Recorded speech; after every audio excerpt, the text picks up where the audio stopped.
सोचिए, इंद्र चंद्रदेव के मन में यह भाव उत्पन्न हो गया कि शंकर जी तो मेरे साधु भाई हैं,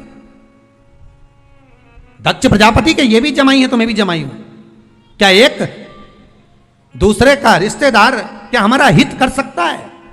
शिव महापुराण की कथा कहती है यही हमारे भीतर का भेद है। अच्छा सोचोगे तो रिश्तेदार क्या, पड़ोस में रहने वाला भी तुम्हारा हित कर जाएगा, नहीं तो घर में रहने वाला भी तुमको चोट कर कर चला जाएगा। दिल से अगर निभाओगे, दिखावे से नहीं, शरीर से नहीं, केवल मन से निभाने का प्रयास करिए। आप प्रेम देने का प्रयास तो करो, प्रेम मिलना प्रारंभ हो जाएगा साहब। आप करुणा देने का प्रयास तो करो, करुणा मिलना प्रारंभ हो जाएगा जी। आप देख क्या रहे हो? देव ऋषि नारद उसी समय पर प्रकट हो गए। देव ऋषि नारद ने कहा, अरे चंद्र, मन को सुधार, मन को, शिव तेरे दरवाजे पर आएगा। ये विश्वास रख, अगर मन तूने शंकर के चरणों में लगाया है तो शंकर भी कैलाश छोड़कर तेरे पास सोमनाथ में आया है। स्वयं शिव सोमेश्वर बनकर प्रकट हो गए। चंद्र की काया का रोग मिट गया, चंद्र की काया का रोग समाप्त हो गया। चंद्र ने विचार कर लिया कि जो भगवत भक्ति में मन से जुड़ेगा मैं उसके मनोरथ पूर्ण करूंगा। मन चित्त वृत्ति, उपवास करो, उपास करो तो मना नहीं है, पर उपास शरीर से नहीं होना चाहिए, उपास मन से होना चाहिए।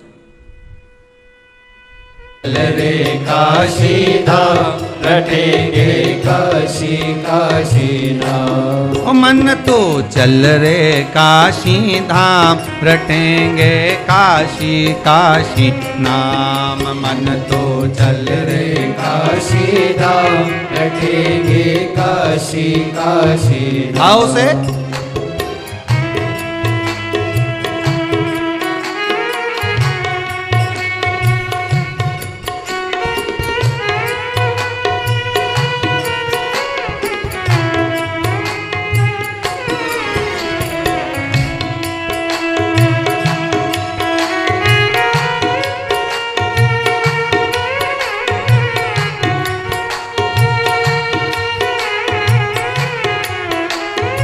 बड़े आनंद।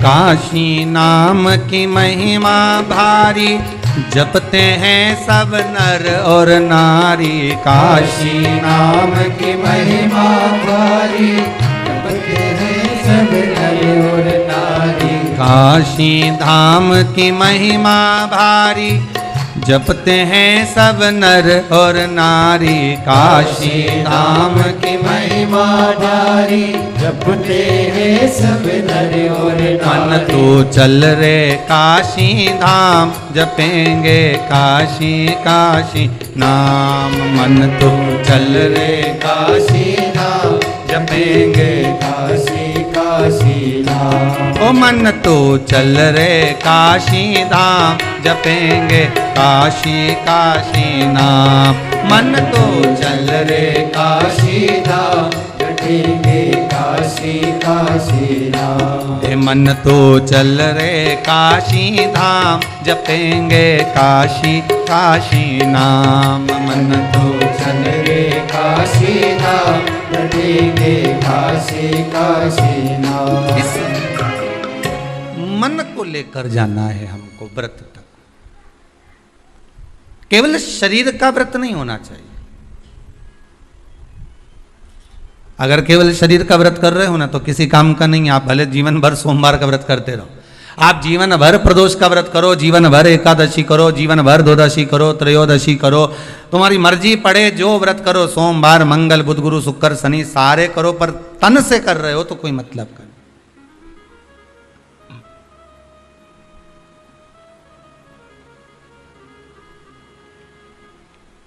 कई लोग ऐसे भारी भारी व्रत करते हैं, शरीर को कष्ट देते हैं। किसको कष्ट दे रहा है?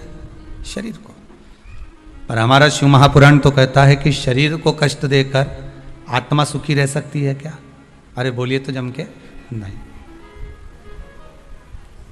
बेटा, बेटी, बहू, पोता, पोती, जमाई, ये जितने भी हैं ना, अगर कोई बीमार पड़ जाए, किसी को कष्ट हो जाए, किसी को कोई बीमारी लग जाए, कोई तकलीफ हो जाए, तो घर की मां सुखी रह सकती है क्या? नहीं। माता को तो दुख हो जाएगा, मेरा बेटा, मेरी बहू, मेरी बेटी, मेरा जमाई, मेरा पोती पोता, मेरा नाती पंती, मेरा भांजा, ये मां दुखी हो जाएगी। ये मन आत्मा, ये मन जो है ना, ये मां ही है। शरीर अगर कष्ट में आ गया तो इस मन में कुछ होगा?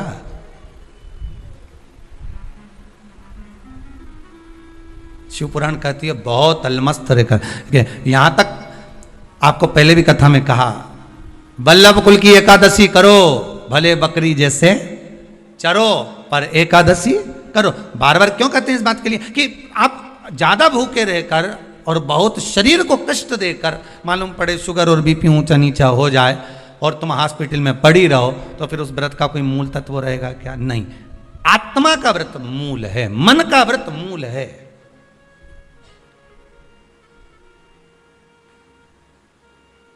कोई तुमसे के ऐसा व्रत है जिस व्रत में तुम्हें सोने का हंडा मिलेगा, सोने का मटका मिलेगा, पर एक बात याद रखना, 5 दिन तक कुछ ना तो खाना है, ना पानी पीना है, ना कुछ, ध्यान रख, बस एक जगह पर पड़। अब ऐसा हंडा पाकर भी क्या करो कि सोने का हंडा तो घर में आए और तुम ऊपर जाओ। अब ऐसा हंडा पाकर भी क्या करोगे? अब मालूम पड़े सोने का हंडा तो आ गया घर के अंदर और तुम चल दिए ऊपर। अब क्या ऊपर से आओगे नीचे खर्च करने के लिए सोने का अंडा का माल? नहीं चाहिए। प्रथम सुख निरोगी काया, द्वितीय सुख घर में माया। ये दूसरे नंबर पर आती है माया, दूसरे नंबर पर आता है धन, संपदा, सत्ता, वैभव, ये दूसरे नंबर पर है। अभी बीच में जब ये कोरोना महामारी का कहर चल रहा था, अब तो थोड़ा बाबा की कृपा है विश्वनाथ की कि अब धीरे धीरे कोरोना महामारी धीरे धीरे जा रही, ये शंकर की कृपा मान लो। पर बीच में जब कोरोना महामारी का दूसरा जो लहर चालू हुई थी, उस लहर में आपने सुना होगा कि ना जाने वो कहाँ के विधायक थे, तो वो मालूम पड़े चले गए, फिर अखबार में देखा, टीवी में देखा कि वहाँ का मंत्री थे या विधायक थे, वो चले गए, कहीं कोई चले गया। अब विचार करो जरा, एक विचार करना कि कितना रुपया चुनाव में खर्च करा होगा, कितना धन लगाया होगा, कितना अनाप शनाप पैसा लगाया होगा, और जीत हासिल हो गई, और जीत मिल भी गई, और उसके बाद ये कोरोना महामारी में चले गए। अब बताओ ईमानदारी से, तो हंडे का करोगे क्या? अब वो सोने का अंडा का कोई काम है?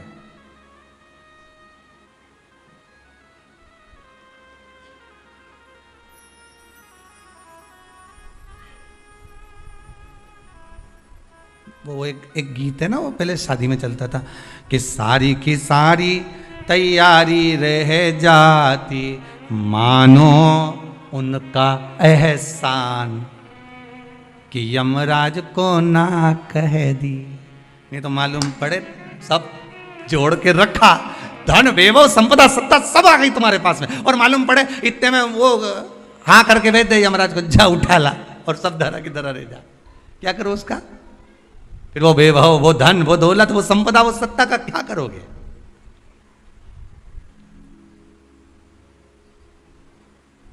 प्रथम सुख है निरोगी काया। आप अगर सुखी हो तो वो सबसे बड़ा हंडा है सोने का। स्वास्थ्य अच्छा है ना आपका? कोरोना महामारी के अंतर्गत बीमार होने के बाद भी, कोरोना महामारी आने के बाद भी, इतनी बड़ी बीमारी ने घेर लिया, हर तरह से आपको निचोड़ लिया, उसके बाद भी अगर भगवान की कृपा से, शंकर की करुणा से, कृपा से, मेरे विश्वनाथ, मेरे कुबेर भंडारी की दया से, मेरे महाकाल राजा मेरे विश्वनाथ की कृपा से मोहल्ले तक कोरोना आ गया, गली तक पहुंच गया, सोसाइटी तक पहुंच गया, बिल्डिंग में नीचे ऊपर तक पहुंच गया, और तुम्हें भी हो गया और तुम बच गए, उसके बाद भी बच गए। ना पलंग मिल रहे थे, ना दवाई मिल रही थी, ना इंजेक्शन मिल रहे थे, ना वेंटिलेटर मिल रहा था, ना ऑक्सीजन मिल रहा था, उसके बाद भी अगर तुम बच गए हो तो ये कोई दूसरा बचाने वाला नहीं, तुमने जो भजन किया था, कृपा उस भजन की हो गई, करुणा उस भजन की हो गई, दया उस भजन की हो गई, जो आप बच गए हो, ये उसकी कृपा से बच गए, ये उसकी कृपा है। वो कहते हैं ना, मनुष्य कर्म करने में तो मनमानी कर सकता है,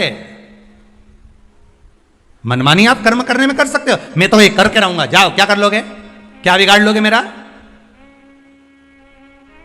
आप अपना कर्म करने में तो मनमानी कर सकते हो, पर उस कर्म का भोग भोगने में मनमानी कर सकते हो क्या? नहीं, वो तो फिर जो लिख दिया है उसको तो भोगना पड़ेगा, जो कर्म का फल मिल रहा है उसको तो भोगना है, उसमें कोई मनमानी नहीं है भाई। आप यहाँ चॉइस ला सकते हो कि मेरे को ये खाना है, मेरे को ये पहनना है, मुझे ये करना है, पर ऊपर जाने के बाद कोई चॉइस चलेगी क्या? नहीं, मैं तो एसी का रूम में ही सोऊंगा, बेकुंठ में ही सोऊंगा, नहीं जाना मुझे नरक, मैं झगड़ा करके बता दे, जा लड़।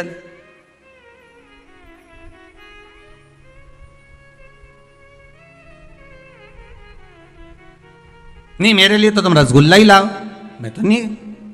अब अभी तो आज बहन राखी बांधने आई होगी तो भाइयों भी कह दे, डब्बा लाई क्या मिठाई का, कौन सी लाई, बंगाली लाई कि कौन सी लाई, बता जरा है कि मावा की लाई, कौन की दुकान से लाई, बता, उसका नाम भी बता, डब्बा पे पड़ रहा है, हाँ लिखी है,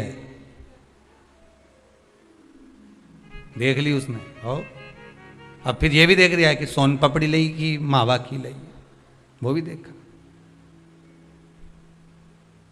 क्योंकि भाइयों भी बड़ा चतुर है, डब्बा देख के लिफाफा बनाए। सोन पपड़ी का अगर डब्बा लाई है तो 100 या 200 का, और अगर मावा की लाई है तो फिर 500 का, और अगर बंगाली लेके आई है तो 1000 का लिफाफा यूज दे दे, मतलब लिफाफा भी डब्बे से चले।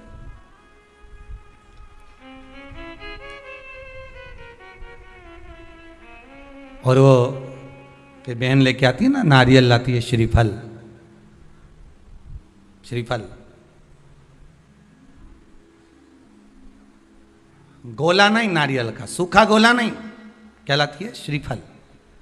गोला तो आजकल फैशन का हो गया, नारियल का गोला तो फैशन है, क्योंकि नारियल लेके जाएंगे, नारियल 10 रुपए का है, भाई को लगना चाहिए कि कोई वीआईपी चीज लाई, इसलिए नारियल का गोला लिया। पर यहाँ कहीं पुराण में कहीं लिखा हो नहीं कि नारियल का गोला दिया था लक्ष्मी जी ने राजा बलि को, या इंद्राणी ने इंद्र को रक्षा सूत्र बांधा था तो उसमें नारियल का गोला दिया था, यहाँ कहीं लिखा हुआ तुम कहीं पढ़ो तो मुझे जरूर भेज देना। रहे हो उसमें श्रीफल, जिसमें जल हो, पानी हो, और पानी वाला फल जब हाथ में देकर रक्षा सूत्र बांधती है बहन, तो भाई का भी घर भरा रहता है और बहन का भी घर भरा रहता है, भाई का भी घर भरा है और बहन का भी, जिसमें जल भरा हो, जिसमें पानी भरा हो, वो श्रीफल होना चाहिए। और गोला रखो, मना नहीं है, तुम्हारा मन कर गया कि गोला लेकर आई हूं कि भाभी 2-4 दिन खा लेगी, छोरा छोरी खा रहे, टोरा टोरी खाएगा, हाँ तो रख दो, तुम मना नहीं है, तुम जो दो तो गोला बाद में दे दो, पर हाथ में जब रक्षा सूत्र बंधे, जब राखी बंधे, तो तुम्हारे हाथ में श्रीफल होना चाहिए, नारियल होना चाहिए।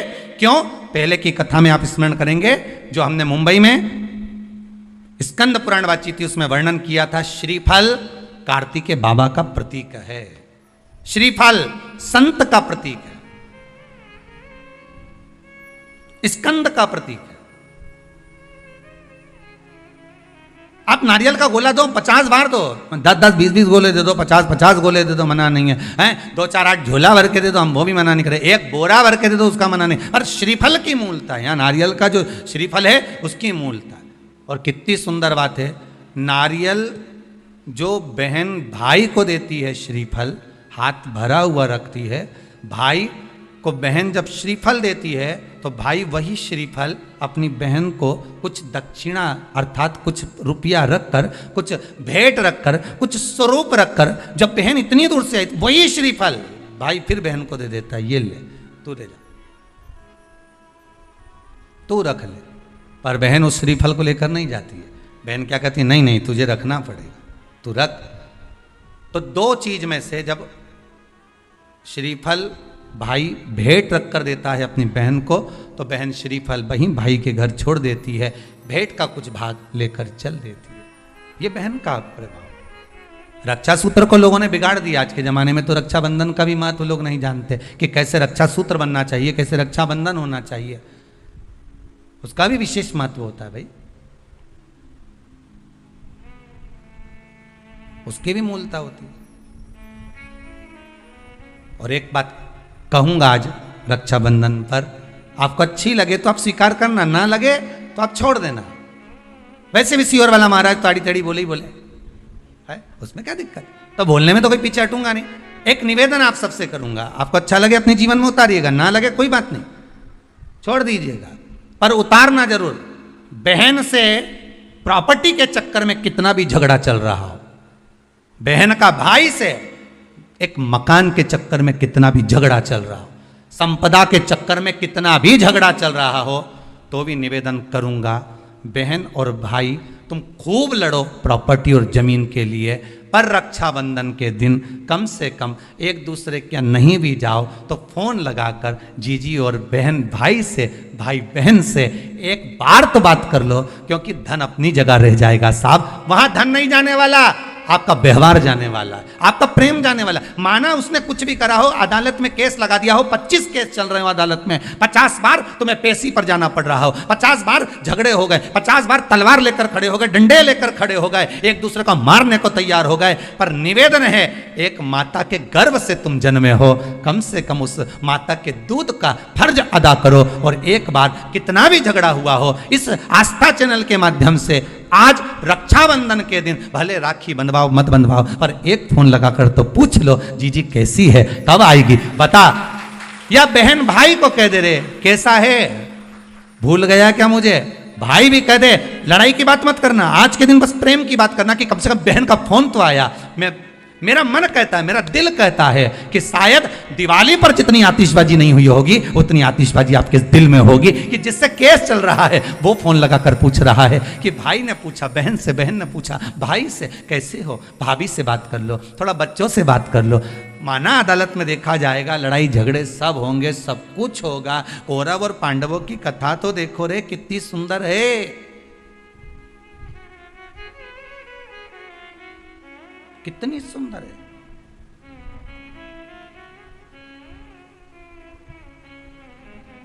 पांडवों की बहन सुभद्रा राखी बांधने कौरवों को जाती है, कौरवों की बहन राखी बांधने के लिए पांडवों को जाती है। जरा विचार करिए, क्या युद्ध के मैदान में लड़े नहीं, क्या युद्ध के मैदान में मरे नहीं, युद्ध अपनी जगह पर है, लड़ाई अपनी जगह पर है, पर एक त्योहार की त्योहार कम से कम आज बूढ़ी सी बूढ़ी भी माँ होती है ना, तो रक्षाबंधन पर तो उसको भी मायके की याद आती है साहब। क्यों नहीं जाती वो, क्योंकि ये घर कौन देखे, बहुवन सब चली गई तो उसको तो देखना है ना। बूढ़ी से बूढ़ी भी माँ हो ना तो उसको भी याद आती है मायके की, वो बहू से कह देती है ले लिफाफे में थोड़ी सी 2 राखी रख दे और हमारा दोनों भाइयों के लिए कोरियर कर दे, 5 दिन 8 दिन पहले से कह रही है भेज दी क्या बेटा, भेज दी क्या बेटा, हाँ मम्मी भेज दी है, वो पहुँच जाए उसमें एक पत्र लिख के डाल दे कि बंधवा लेना, हो थारी बुआ ने भेजी है बंधवा लेना, तेरी बहन ने भेजी है।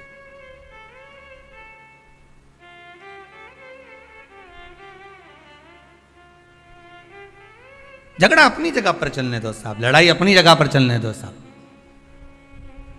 विवाद अपनी जगह पर चलने दो साहब, पर इस दिल को, इस मन को एक बार तो लेकर जाओ। मत जाओ तुम राखी बंधवाने, मत जाओ तुम राखी बांधने, पर फोन तो लगा लो, एक बार तो दिल से कह सकते हो कि कैसी हो, भले कितना झगड़ा, कितना लड़ाई, कितना विवाद क्यों ना हो। अच्छा लगे तो आप अपने पास रखना, बुरा लगे तो छोड़ देना, हो कोई बात नहीं। और दोनों के मन में ये बात भी नहीं आना चाहिए जब फोन लगाएं तो कि समझौते के लिए लगाया होगा या धन के लिए लगाया होगा, ये भी मन में भाव मत लेकर आना, वो तो इसलिए लगाया है कि सियोर वाला महाराज बोला है,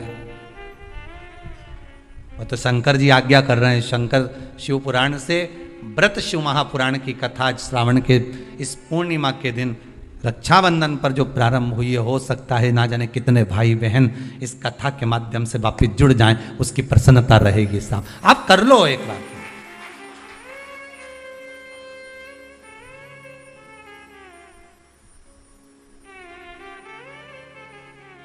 कर लो एक बार। और टालना मत ही, तुम तो अभी कथा चलते चलते में कर लो रे, कहीं दिक्कत नहीं, कथा अपनी चलती रहेगी। तुम तो एक बार फोन लगा के बोल दो जीजी कैसी है बस, और जीजी बोल दे भाई कैसा। जिसके यहाँ झगड़ा हो प्रेम, बस एक बार फोन लगा के बाद कथा होती रहेगी। ये तो चलेगी 2 बजे से 5 बजे तक, तुम इसकी चिंता मत करो। तुम तो लगा लो, आज अपन त्योहार ही मना ले आज अच्छा से, तुम तो लगाई।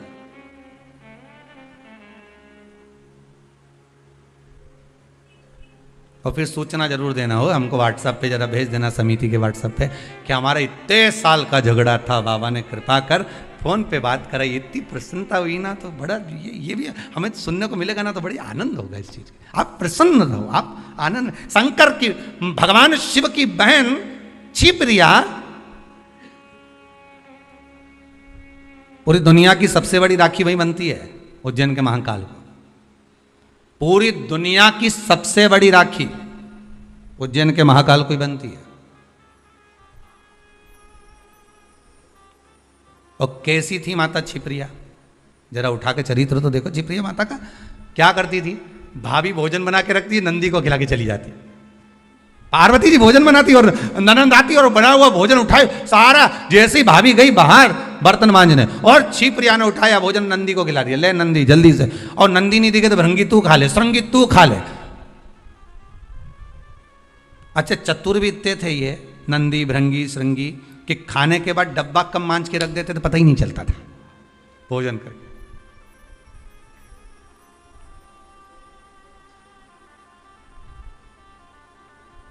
पर भाभी की कितनी बारंबार परीक्षा माता छिप्रिया ने ली। माता छिप्रिया ने कितनी बार छिप्रिया ने परीक्षा ली है, भगवान शिव की भी और साथ में भाभी की भी, पार्वती मैया की।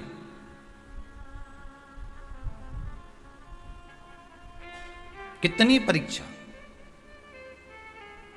और उसके बाद जब दूषण नाम के राक्षस के साथ युद्ध हुआ भगवान शंकर का, और शिव जी ने कह दिया कि दूषण नाम के राक्षस का संहार करना है, पर इसके रक्त से जो दूषण और उत्पन्न हो जाएंगे, इनको मारने के लिए, इसके रक्त को धोने के लिए मेरी बहन छिप्रिया को बुलाइए। तो छिप्रिया को क्यों, आखिर छिप्रिया को किस लिए बुलाया जाए? अगर रक्त को धोना है तो गंगा को बुला लो, नर्मदा जी को बुला लो, सरयू जी को बुला लो, मंदाकिनी को बुला लो, जमुना को बुला लो, सरस्वती को बुला लो, ये छिप्रिया को क्यों? शंकर जी कहते हैं सारी नदियों ने तप करा, सारी नदियों ने तप करा और भगवान से वर मांगा। यमुना जी ने वर मांगा कि ठाकुर इस भूमंडल पर रहूं, आपके चरणारविंद की रज मिलती रहे। गंगा ने वर मांगा मेरा नाम आपके नाम के साथ जुड़ा रहे। मंदाकिनी ने वर मांगा मुझे राघव के चरण मिले। सरयू जी ने वर मांगा मुझे राम जी के चरणारविंद मिले। राम अगर अपने प्राणों को भी त्यागे तो मेरे जल में ही त्यागे, ये सरयू जी ने मांगा। पर केवल एक नदी ऐसी है, नर्मदा जी ने भी मांगा मेरा कंकर शंकर बन जाए। केवल एक नदी ऐसी है जिस नदी ने 33 कोटि देवताओं से कुछ नहीं मांगा, और वो नदी नहीं शंकर जी की बहन। शंकर जी क्या मांगते तुमसे? भोलेनाथ जी ने कभी तुमसे कुछ मांगा कि मेरे यहाँ 1 किलो मिठाई का डब्बा लेके आओ रे? शंकर जी कभी बोले कि मेरे यहाँ तुम ये लेके आना, ने सोना लाना, ने चांदी लाना, ने अंबारी लाना, ना ये लाना? शंकर जी तो क्या तुम आ जाओ, 1 लोटा पानी हो तो चढ़ा जाओ, दूध हो तो दूध, दही हो तो दही, नहीं मिले तो बेलपत्र, बेलपत्र भी नहीं ला सको तो मेरी उठा के मुझ पे ही चढ़ा दो, और इतना भी नहीं ला सकते तो 3 बार ताली बजा दो। ये भी नहीं कर सकते तो शिखर का दर्शन कर लो, ये भी नहीं कर सकते तो मंदिर के सामने से निकल जा। बस इतना तो कर सकते हो, नहीं गाड़ी लीने भुड़ भुड़ करें देखता वो निकल जाए, बस उतने में समझ जाए बहुत है। अरे जिससे स्नेह होता है ना, जिससे प्रेम होता है, मेरे शंकर को अगर आप स्नेह करते हो, प्रेम करते हो, शिव के प्रति समर्पित हो, शंकर के प्रति आपका वात्सल्य, आपकी करुणता, आपका आनंद शिव से अगर जुड़ा हुआ है, तो मात्र गाड़ी लेकर भी निकल गए तो वो देख लेगा कि गया है अभी यहां से हो, और तुमने देख लिया बैठा है महादेव अभी अंदर, उतना ही बहुत है।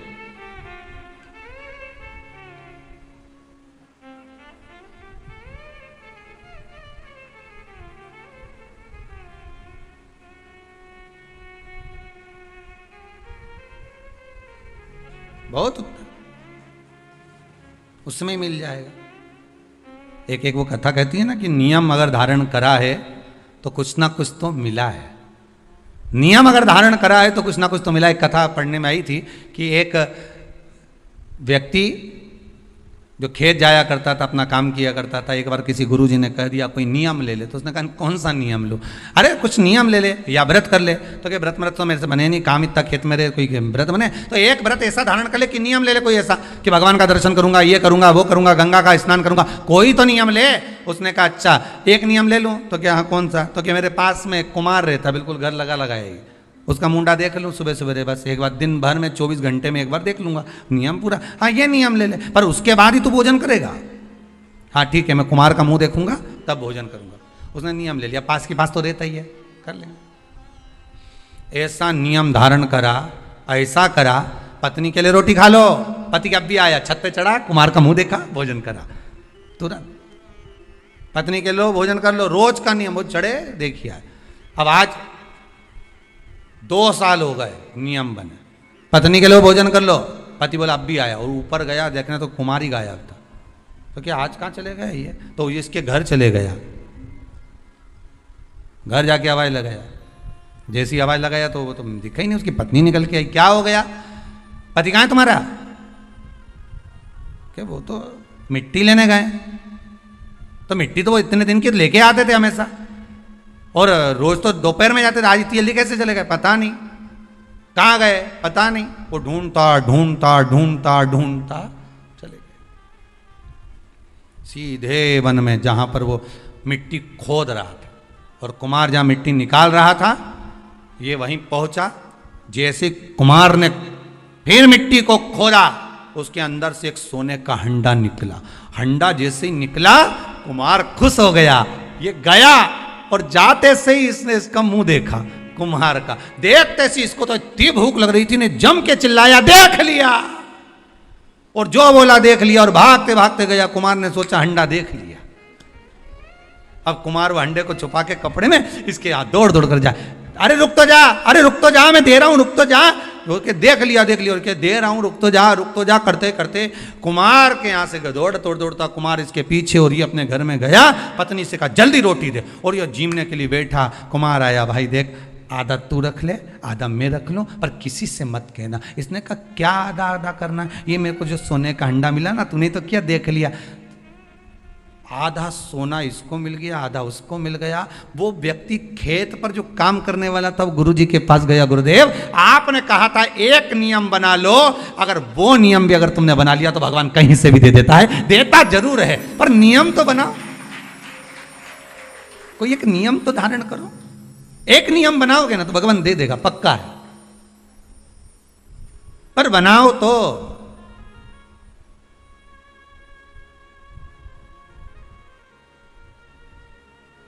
इस कहानी को एक बार चंडीगढ़ में बोला था, तो वहां पर एक माता जी उठ के बोली अगर हम झगड़े का नियम बना ले तो हमने कहा ये बनाने की जरूरत का है झगड़े का नियम? ये तो बना बनाया है रोज का ही, प्रतिदिन का ही। अब इसको बना के क्या करोगे? है इसको बनाओगे भी तो क्या करोगे? नियम बना लिया, व्रत वास। आखिर जी छिप्रिया ने, शंकर भगवान की बहन छिप्रिया, आखिर इसकी इतनी बलता कैसे आ गई, इतनी प्रबलता कैसे आ गई? लोग गंगा महारानी को ज्यादा पूछें, यमुना जी को पूछें, नर्मदा को पूछें, सरयू जी को पूछें, मंदाकिनी को पूछें, पर छिप्रा की महत्वता इतनी कैसे आ गई? तो कहा यह कोई साधारण नहीं है। गंगा का जल उलाते तब ये दूषण नाम के राक्षस का जो रक्त है उसको धोते, या यमुना जी को, सरयू जी को बुलाकर धुलवाते, पर मेरी बहन छिप्रिया आएगी, जल के वेग में आएगी, उसको ही क्यों? तो कहा उसने आज तक कुछ नहीं मांगा, कुछ भी नहीं। कितना सुंदर संवाद है। आज रक्षाबंधन पर छिप्रिया का चरित्र बहुत ध्यान से सुनना। उज्जैनी जाओ ना तो महाकाल की नगरी में, तो छिप्रा का दर्शन कर कर आया करो।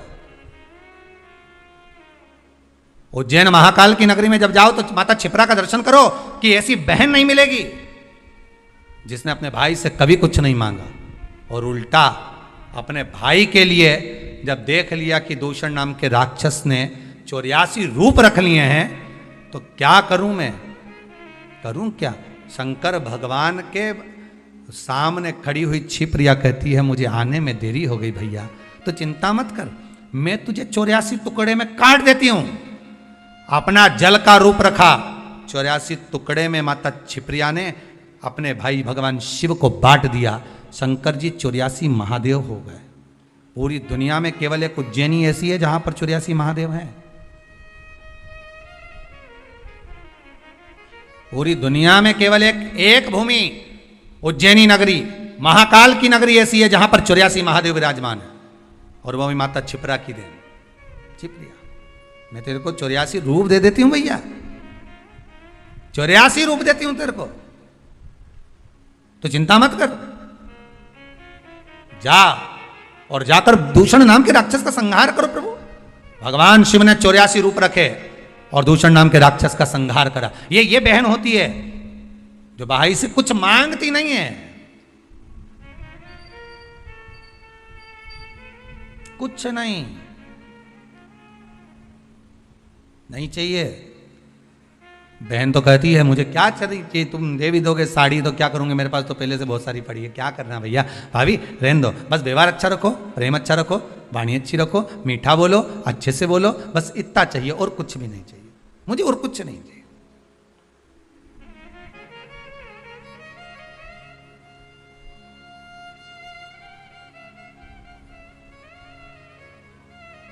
बहुत निवेदन है, बहुत निवेदन। रक्षाबंधन के आज के इस भाव को पहचानिएगा जरूर। लेन देन से कुछ नहीं होता, लेना और देना तो अपनी जगह पर होता है, लेन देन से कोई मतलब नहीं, मतलब है केवल प्रेम से, केवल इसमें।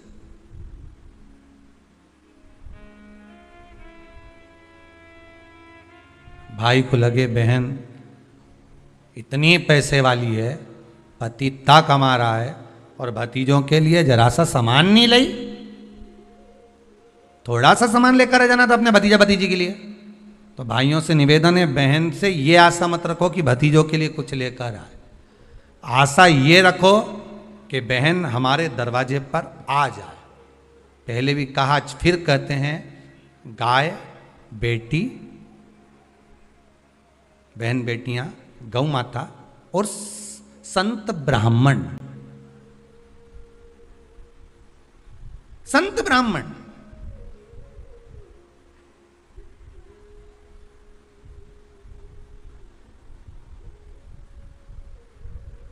गाय बेटी और संत ब्राह्मण, ये तीनों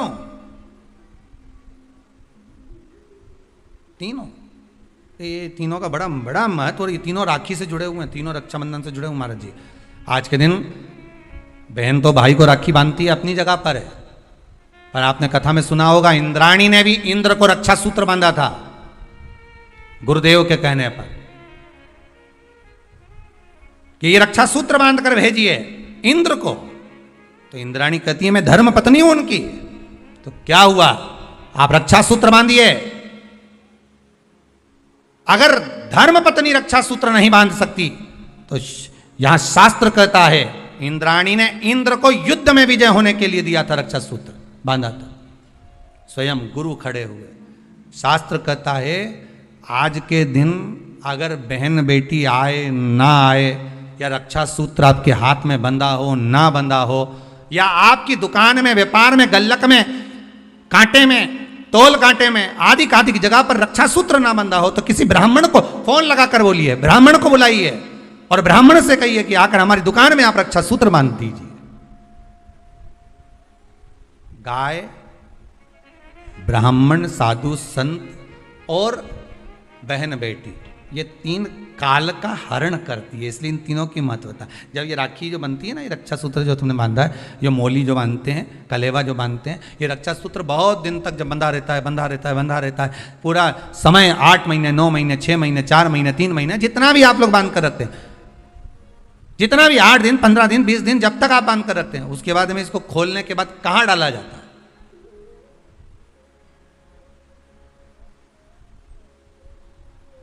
कहां दिया जाता है इसको?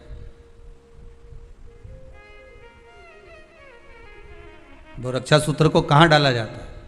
तो कहते हैं जिस स्थान पर गाय को बांधा जाता है, जिस स्थान पर गाय को बांधा जाता है, उस स्थान पर इस रक्षा सूत्र को ले जाकर एक और किसी भी खूंटे से गाय के, या गाय का जो ग्वाड़ा होता है, गाय जहाँ बंधती है उस स्थान पर कोई कील लगी हो, कोई खूंटा लगा हो, उससे इस रक्षा सूत्र को खोलकर बाद में बांध दिया जाता, वहां रख दिया जाता। क्यों, किस लिए रखते हैं, क्यों जोड़ा गया इसको हिंदू धर्म में रक्षा सूत्र को गाय से क्यों जोड़ा गया? उसका कारण केवल इतना है कि गौ माता, जब तक आपने रक्षा सूत्र बांधा, इसके बाद रक्षा सूत्र आपने अगर गौ माता के उस ग्वाड़े में कहीं ले जाकर बांध दिया है, दे दिया है, रख दिया है, 33 कोटि देवता गौ माता के भीतर विराजमान होते हैं, 33 कोटि देवता गौ माता के भीतर रहते हैं। और केवल ये जो ये गाय जहां बंधती है, गौशाला जो होती है ना, गाय जहाँ बनती है, जहाँ पर गौ माता निवास करती है, हम तो कहते हैं लोग वृंदावन किससे मिलने जाते हैं? जम के बोलिए जरा, भगवान कृष्ण से, ठीक है। और भगवान कृष्ण किसको चराने जाते हैं? गौ माता। मतलब तुम कृष्ण जी के पीछे और कृष्ण जी गौ माता के पीछे। क्यों? तो उसका सीधा सीधा प्रसंग है कि गाय के ग्वाड़े में, गाय के उस आंगन में, गौशाला आदि में जहां गाय बनती है, उस जगह पर अगर आपने रक्षा सूत्र बाद में बांधने के बाद 8-15 दिन, महीने बाद, 2 महीने, 4 महीने, 6 महीने, 8 महीने के बाद में आपने वहां बांध दिया, रख दिया, तो जिसके हाथ में बंधा होता है उसकी रक्षा स्वयं गौ माता में विराजमान 33 कोटि देवता करते हैं। उसकी रक्षा का सूत्र फिर वो संभालते, फिर वो आपके नहीं, फिर वो संभाले। कोई बड़ा काल आ रहा है, कोई बड़ा एक्सीडेंट होने वाला है, कोई ग्रह बेकार हो गया, उसको फिर संभालेगा कौन? वही गौ माता। गाय, बेटी और संत, ब्राह्मण, साधु, सन्यासी, तपस्वी, साधक, उपासक ये संभाल लेते, ये संभाल। एक नियम ले लो, कोई भी एक साधना, एक व्रत करो, मना नहीं, पर शरीर से नहीं। कहा इसको नरक क्यों भेज रहे हो? इसने क्या कर दिया ऐसा नरक भेजना पड़ रहा है? क्यों भेज रहे हो? किस लिए भेज रहे हो? कारण क्या है?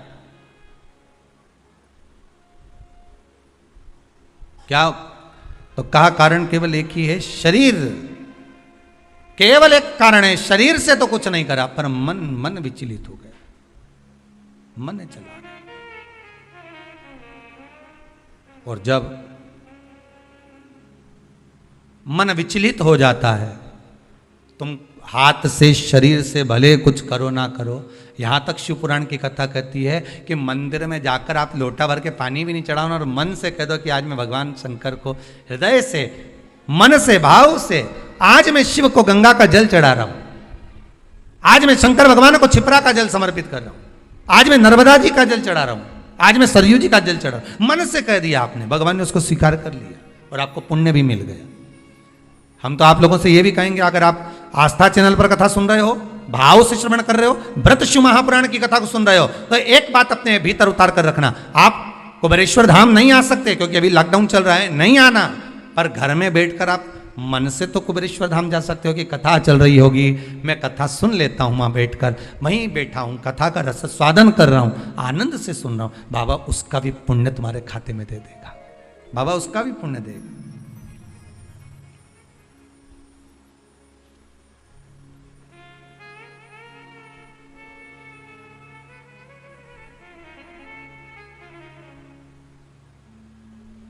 बस हृदय से जपो, जो शिव नाम होठों पे अरे चढ़ गया रे, तो समझो ये जीवन संवर गया रे, तो समझो ये जीवन संवर गया रे। हे शिव नाम होठों पे चढ़ गया रे, शिव नाम होठों पे चढ़ गया रे, तो समझो ये जीवन संवर गया रे, तो समझो ये जीवन संवर गया रे, तो समझो ये जीवन संवर गया रे, तो समझो ये जीवन संवर गया रे। आओ से दोनों हाथों से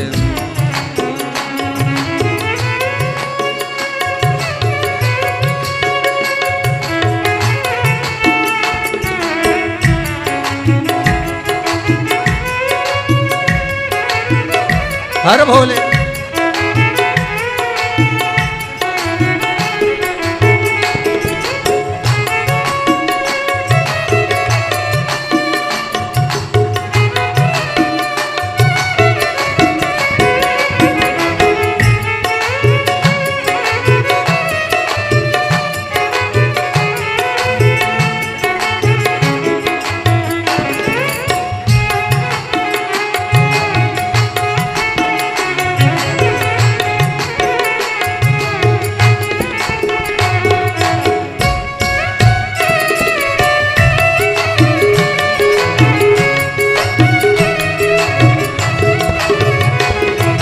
मन में बसा ले तू शिव का शिवाला, मन में बसा ले तो शिव का शिवाला। ओ साथ चलेगा तेरे वो डमरू वाला, साथ चलेगा तेरे वो डमरू वाला। ओ मन में बसा ले तू शिव का शिवाला, मन में बसा ले तो शिव का शिवाला। ओ साथ चलेगा तेरे वो डमरू वाला, साथ चलेगा तेरे वो डमरू वाला। जो शिव नाम होठों पे चढ़ गया रे, शिव नाम होठों पे चढ़ गया रे, तो समझो ये जीवन सवर गया रे, तो समझो ये जीवन संवर गया रे, तो समझो ये जीवन सवर गया रे, तो समझो ये जीवन संवर गया रे। शिव नाम होठों पे चढ़ गया रे, शिव नाम होठों पे चढ़ गया रे, तो समझो ये जीवन सवर गया रे, तो समझो ये जीवन संवर गया रे। ओहो।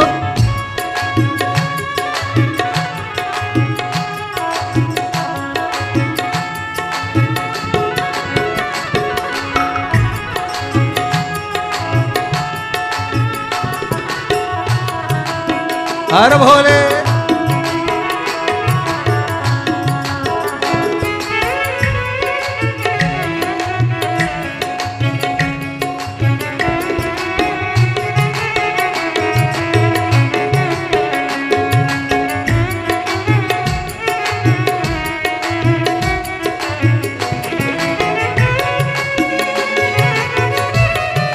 हर भोले। बड़े भाव से, बड़े आनंद से, बड़े भाव से, प्रेम से, आनंद से, भाव से, भक्ति से, आनंद से। जय हो।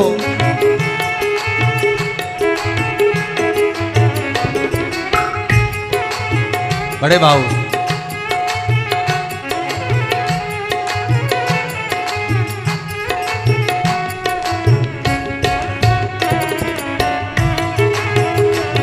जय हो। बम बम भोले जी का नाम बड़ा प्यारा, बम बम भोले जी का नाम बड़ा प्यारा। ओ बम बम भोले जी का नाम बड़ा प्यारा, बम बम भोले जी का नाम बड़ा प्यारा। ओ नाम ने लाखों को पार उतारा, नाम ने लाखों को पार उतारा। ओ नाम ने लाखों को पार उतारा, नाम ने लाखों को पार उतारा।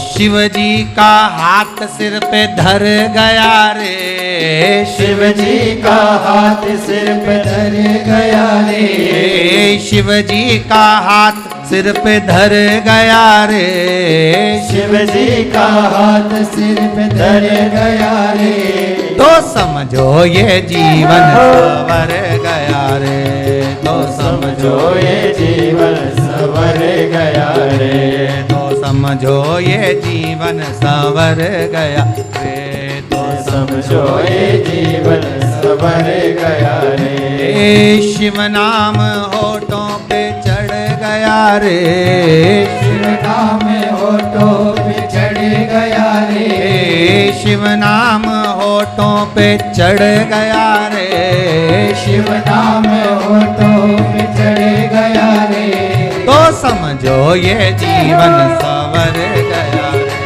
तो समझो ये जीवन संवर गया रे, तो समझो ये जीवन संवर गया रे, तो समझो जो ये जीवन संवर गया रे, तो समझो ये जीवन संवर गया रे, तो समझो ये जीवन संवर गया रे, तो समझो ये जीवन संवर गया रे, समझो ये जीवन संवर गया रे, तो समझो ये जीवन संवर गया रे, तो समझो ये जीवन संवर गया रे।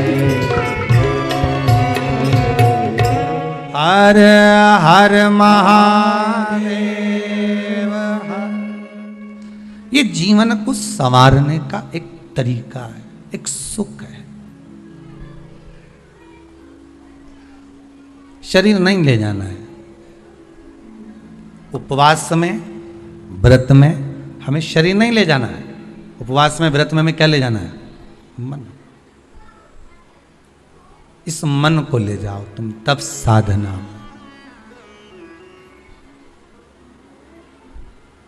बोल मेरी जीवा हरि हरि, 10 भोजन पान करे, राम नाम में मरी मरी। बोल मेरी जीवा, अभी भी नहीं बोली हरि हरि। ये इस शरीर को अगर रोक रहे हो कि हाँ ये नहीं खाना है, मन नहीं खाएगा, वो नहीं खाएगा। आप कह दो कि मेरे को आज भोजन नहीं करना, मन शरीर नहीं करेगा पर मन तो दौड़ेगा ना। व्रत में मन मूल है। इसको नरक क्यों भेज रहे हो? देव ऋषि नारद ने पूछा कि नरक भेजने का कारण क्या? ना तो इसने पाप करा, ना छल करा, ना बेईमानी करी, ना कपट करा, ना कोई चीज चुराई, ना किसी का धन खाया, ना वैभव खाया, फिर नरक क्यों?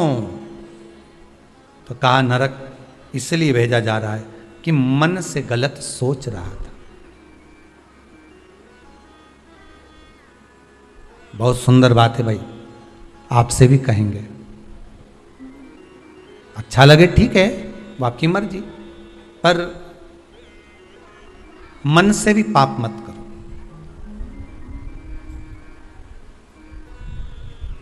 मन से पाप नहीं होना चाहिए।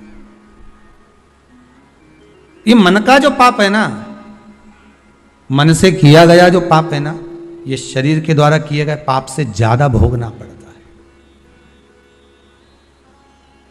हमने मन में सोच लिया, वो व्यक्ति को देखा किसी को और कह दिया बताओ किस्सा है, मन में सोचा, बोला नहीं किसी को। फिर वही वाली बात आ गई, अगर हृदय में प्रेम होगा तो प्रेम दोगे, ठीक है। ये ताली एक हाथ से बजती है क्या? दो ही हाथ से बजती है ना। आप किसी को प्रेम दोगे तो सामने वाला आपको प्रेम देगा। आप स्नेह दोगे, स्नेह मिलेगा। आप अपने भीतर कपट रखोगे, छल रखोगे, बेईमानी रखोगे, प्रपंच रखोगे, तो वो भी वही देगा आपको। आप किसी से कोई बात छुपा रहे हो, आप किसी से कोई बात छुपा रहे हो और सामने वाले से आप चाहते हो कि ये मुझे सब कुछ बता दे, तो वो भी तो छुपाएगा।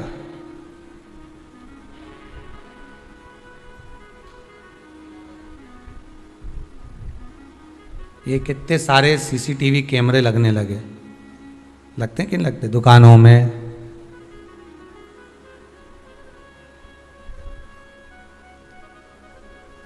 घरों में। जितने लोग आस्था पर कथा सुन रहे हो ना, आपके भी मोहल्ले में लगे होंगे, दुकानों में लगे होंगे, घरों में लगे होंगे, रोड पे लगे होंगे। कितने कैमरे लगे, ये सबसे बाद में लगे हैं, सबसे बाद में।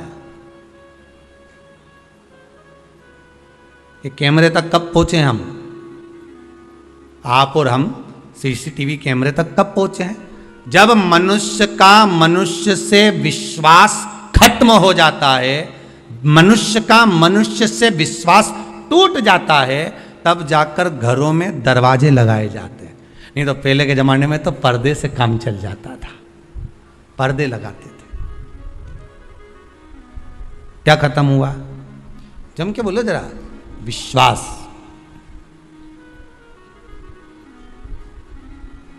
जब मनुष्य का मनुष्य से विश्वास कम होता है तब दरवाजे लगते हैं, तब दरवाजे लगाए जाते हैं। और जब उस विश्वास पर घात होने लगती है, जब विश्वास को तोड़ा जाता है, तब ताले लगाए जाते हैं। देखते जाओ क्या क्या बदला है। विश्वास मनुष्य का मनुष्य से कम हुआ तो दरवाजे लगे, और विश्वास पर घात हुआ तो ताले लगे। ठीक है, विश्वास का जब घात हुआ तब ताले लगे। और जब विश्वास पूरा ही मर गया तब सीसीटीवी कैमरे लगे, तब लगाए गए चौकीदारी के लिए, देखने के लिए। जब दिख गया कि ये व्यक्ति ऐसा है, ये ऐसा कर रहा है, ये झूठ बोल रहा है, ये कपट कर रहा है, ये बेईमानी कर रहा है, ये प्रपंच कर रहा है, तब उसके ऊपर कैमरा लगा दिया गया, तब उसके लिए कुछ छोड़ दिया गया, तब उसके लिए कहा गया कि अब इस पे ध्यान रखना जरूरी है, इस पर कैमरा लगाना जरूरी है। क्यों? इसका ध्यान रखो, इस पे कैमरा लगाओ। इसका एक व्यक्ति छोड़ दिया जाता है, ये इसके पीछे घूमता रहे, इसका देखता रहे। क्यों? क्योंकि इसने विश्वास को कुचल दिया है, इसने विश्वास को समाप्त कर दिया है।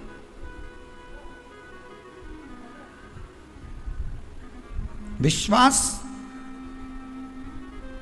मनुष्य का मनुष्य पर कम हुआ तो दरवाजे हुए, घात हुई तो ताले लगे, और जब विश्वास पूरा ही कुचल गया तब जाकर कैमरे लगे। ये कोई ऐसे ही नहीं लगा दिए गए कैमरे। कैमरे लगाने में तुम समझना, कोई होंगे ऐसे जो आपस में विश्वास तोड़ दिए होंगे, तब तो किसी ने तुम्हारे ऊपर निगाह रखी, तब तो तुम्हारे ऊपर चौकीदारी लगी, तब तो किसी ने किसी व्यक्ति को तुम्हारे लिए छोड़ा होगा कि भाई इसने विश्वास को कुचल दिया। झूठ पर, कपट पर, छल पर, बेईमानी पर, झूठ पर विश्वास को कुचला है, इसलिए कैमरा लगा, इसलिए किसी को छोड़ दिया गया कि अब ध्यान रखो। विश्वास कुचला गया। और निवेदन है, फिर कहूंगा, इस व्यासपीठ से निवेदन कर सकता हूं कि विष दे दो किसी को चलेगा, पर विश्वासघात मत करिए किसी के साथ। विश्वासघात, झूठ ना बोलिए, असत्य ना बोलिए। यहां तो शिव महापुराण की कथा कहती है, सत्यम शिवम सुंदरम। आपको अच्छा लगे भोजन, पेट भर कर पाइए, बहुत प्रेम से पाइए, पर झूठा ना कहिए। असत्यता का व्यवहार श्रेष्ठ नहीं होता शंकर के।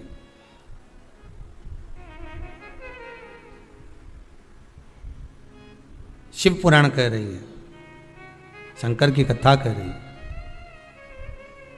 आज वो तड़प रहा है, 94 नरकों में से 50 नरक में उसको फेंका गया। नारद जी बोल रहे इसने कोई बेकार कर्म, मन बेकार हो गया था इसका।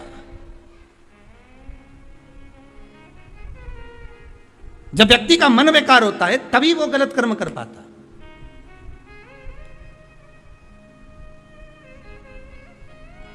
क्यों करा जाता है पूर्णिमा का व्रत? पूर्णिमा का व्रत करने का कारण क्या है बताइए? आप इतने सालों से कर रही हो, कई माताएं कर रही होंगी पूर्णिमा का व्रत। एक समय फलाहार करती हैं, एक समय भोजन करती हैं। भोजन में खीर का होना जरूरी होता है पूर्णिमा के व्रत में, दूध की सामग्री होना जरूरी होती है पूर्णिमा के व्रत में। 12 महीने की पूर्णिमा करो, मना नहीं है। और पूर्णिमा उठाने का भी समय होता है चैत्र के महीने की जो पूर्णिमा होती है, चैत्री पूर्णिमा पहली पूर्णिमा मानी जाती है, इसलिए चैत्री पूर्णिमा को सिद्ध पूर्णिमा कहते हैं, कार्य सिद्धात्री पूर्णिमा कहते हैं, सिद्ध करने वाले। मनोरथी पूर्णिमा कहते हैं।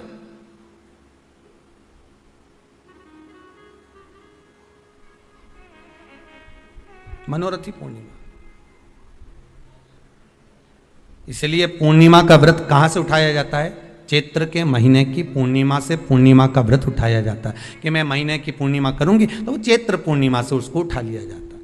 और उसका एक नियम रहता है, आप फलाहार करें अपनी जगह पर है, पर एक समय भोजन कर रहे हैं वो अपनी जगह पर, भोजन के साथ में मीठे के साथ थोड़ा दूध की सामग्री होना जरूरी होती है।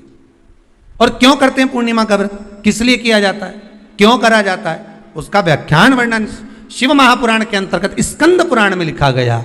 स्कंद पुराण में वर्णन किया है श्री वेद व्यास जी महाराज ने, कहा ये पूर्णिमा का व्रत इसलिए किया जाता है कि व्यक्ति का जब मन गलत भ्रम में जाने लगता है, मन जब गलत जगह पर जाने लगता है, तो ये मन को गलत जगह पर ले जाने वाला कौन होता है? तो कहा ये चंद्र होता है। व्यक्ति की राशि के अंतर्गत, व्यक्ति की पत्रिका के अंतर्गत, व्यक्ति की ग्रह दशा के अंतर्गत जब चंद्र बेकार चलता है तो व्यक्ति अच्छा करते करते भी बेकार करने लग जाता है। चंद्र डोल रहा है। कई माताएं कहती हैं, गुरुजी हमारे बेटे को आशीर्वाद दीजिए, बहुत गलत संगत में जा रहा है। मतलब समझ जाना कि चंद्र गड़बड़ जा रहा है। बेटी अगर गलत मार्ग पर जा रही है,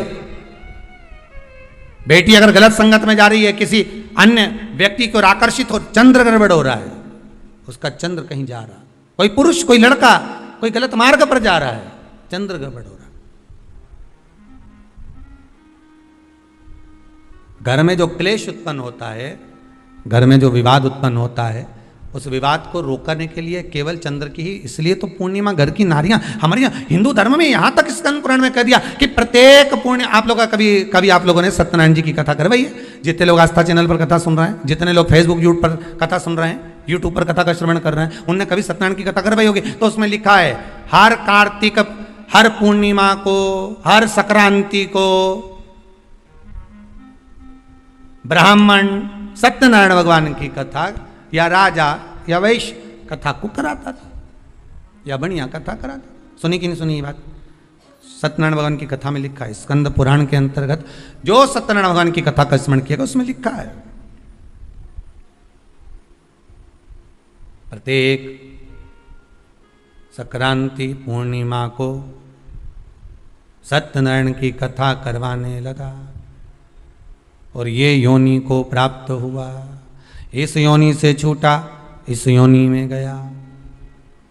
लिखा है, सब कुछ लिखा है। अब उत्ते से समझ जाओ कि पूर्णिमा को सत्यनारायण की कथा करने का बोला है।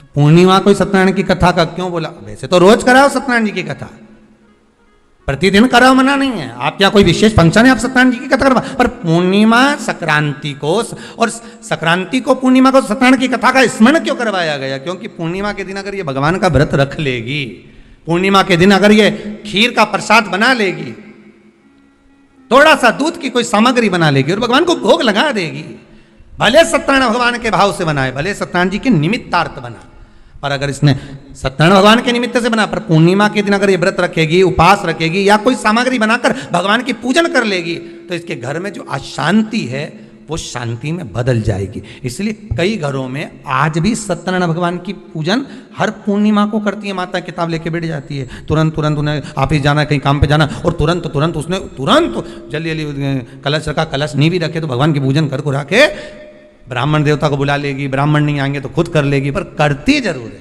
इतना सा आटा सेक लेगी, पंजेरी बनाई, सीरा बनाई, मिठाई रख दो, कुछ भी करेगी पर सत्यनारायण की कथा कर ले, उसका मन लग गया उसमें। मतलब पूर्णिमा को करना है, उसको करने से क्या होता है? शांति रहती है, शीतलता रहती है। जिसके घर में हर महीने की पूर्णिमा को खीर बनती हो, ध्यान दीजिएगा, बहुत सुंदर संवाद चल रहा है, बहुत ध्यान देने वाली बात है। प्रत्येक महीने की पूर्णिमा को जिसके घर में दूध की सामग्री बनती हो, दूध की सामग्री तैयार होती हो, खीर प्रसाद तैयार होता हो, उसके घर में कभी क्लेश नहीं हो सकता। चाहे सास बहू एक दूसरे के सामने वो कहे ना, वो सांप और नेवले की लड़ाई क्यों ना, फिर भी शांति हो जाती है। पर प्रत्येक महीने की पूर्णिमा होना चाहिए। ये नहीं कि तुमने एक महीने की पूर्णिमा पे बना लिया और दूसरे महीने की पूर्णिमा को गायब कर दिया। फिर किसी ने कह दिया आज चूरमा तो बन रहा है, दाल बाटी तो बन रही है चूरमे के साथ में, लड्डू बन रहे हैं, तो काहे को खीर बना रही हो? तो तुमने अब वो खीर प्रसाद, जैसे प्रदोष व्रत का जो उद्यापन होता है, प्रदोष के व्रत का जो उद्यापन होता है, उसमें सबसे मूल क्या है प्रदोष व्रत के उद्यापन में? कि दो चीजें मूल है प्रदोष व्रत के उद्यापन में, कि आप प्रदोष का व्रत करो तो या तो 11 करो प्रदोष तब उद्यापन करो, या 26 प्रदोष करो तब उद्यापन करो, या उससे ज्यादा कर लिए तब उद्यापन, तुम्हारा मन हो जब उद्यापन करो। पर उद्यापन की मूलता में दो चीज है कि प्रदोष के दिन के एक दिन पहले गणेश जी की पूजन हो जाना चाहिए। उद्यापन की जो पूजन होती है वो पहले गणेश जी की पूजन एक दिन पहले हो प्रदोष के, और प्रदोष वाले दिन फिर हवन यज्ञ पूजन करा। और हवन में क्या चीज जरूरी है? खीर बनाकर 108 बार शंकर जी की नाम की पार्वती के साथ की आहुति देना जरूरी है। खीर की महत्व बताया।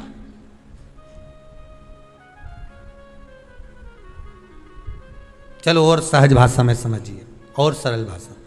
जिस समय पर भगवान औघड़दानी मेरा त्रिकालदर्शी मेरा कैलाशी शंभु का आवाहन चंद्रदेव ने करा। कब? जब ससुर ने श्राप दे दिया कि काया का रोग होगा, काया छिन्न होने लगी, टपक टपक कर गिरने लगी, काया नीचे गिर रही, चंद्र रोने लगे, आंखों से अश्रु बह रहा है, आंखों से आंसू बह रहा। किसके पास जाऊं मैं? तब देवऋषि नारद का स्मरण किया। देवऋषि नारद, नारायण श्रीमन नारायण, नारायण श्रीमन नारायण। देवऋषि नारद का स्मरण कर, नारायण श्रीमन नारायण, नारायण श्रीमन नारायण, नारायण श्रीमन नारायण, नारायण श्रीमन नारायण। भाव से गाइए, प्रेम से, आनंद से।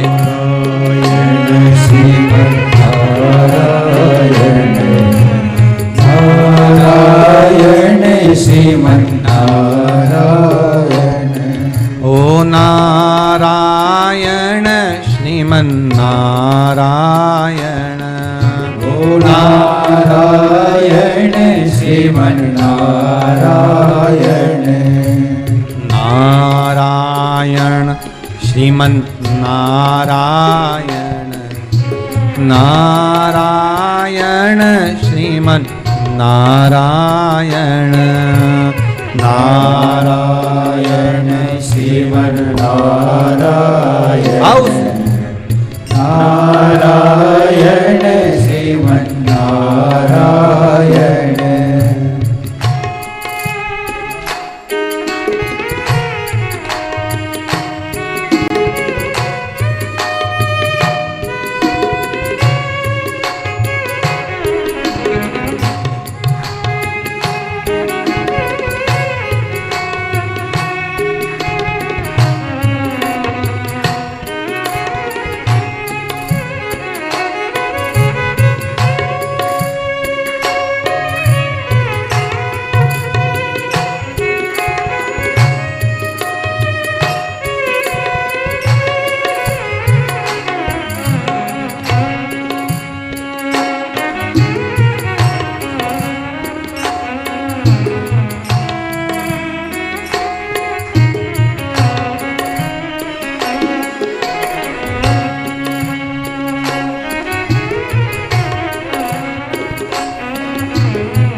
लक्ष्मी नारायण सत्यनारायण,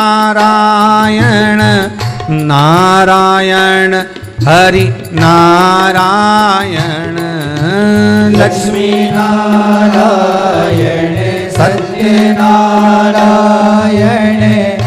नारायण श्रीमन नारायण, ओ लक्ष्मी नारायण सत्यनारायण, नारायण हरि नारायण, लक्ष्मी नारायण सत्यनारायण, नारायण हरि नारायण। बोलो नारायण श्रीमन नारायण, नारायण श्रीमन नारायण, नारायण श्रीमन नारायण, नारायण श्रीमन नारायण। श्रीमन्नारायण नारायण श्रीमन्नारायण नारायण श्रीमन्नारायण नारायण श्रीमन्नारायण।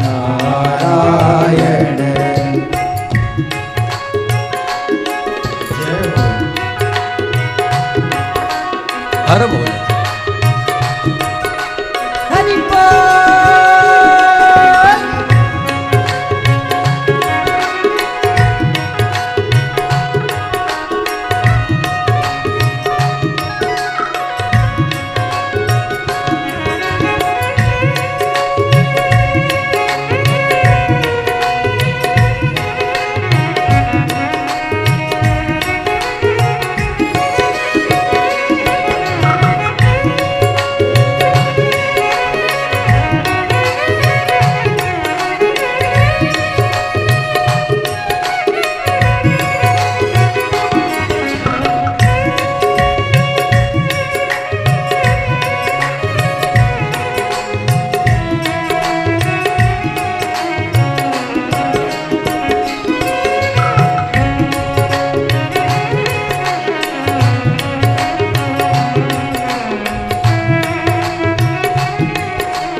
बद्री नारायण हरि नारायण नारायण बोलो नारायण।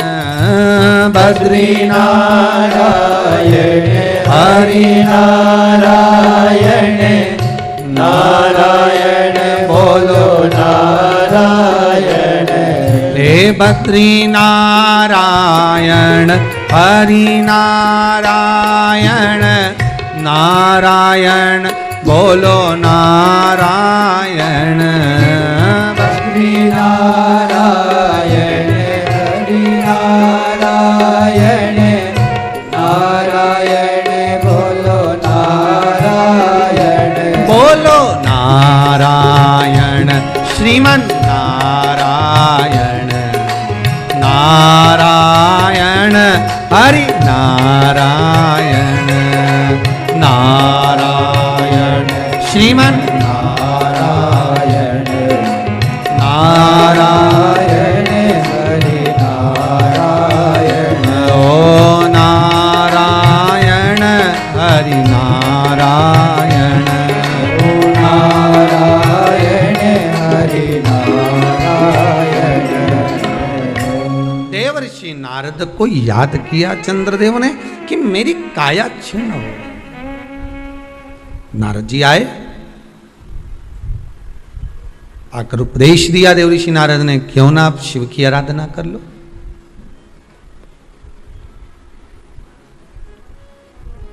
पूर्णिमा का जो व्रत है भगवान विष्णु का भी है तो शिव का भी है, दोनों से करते हैं।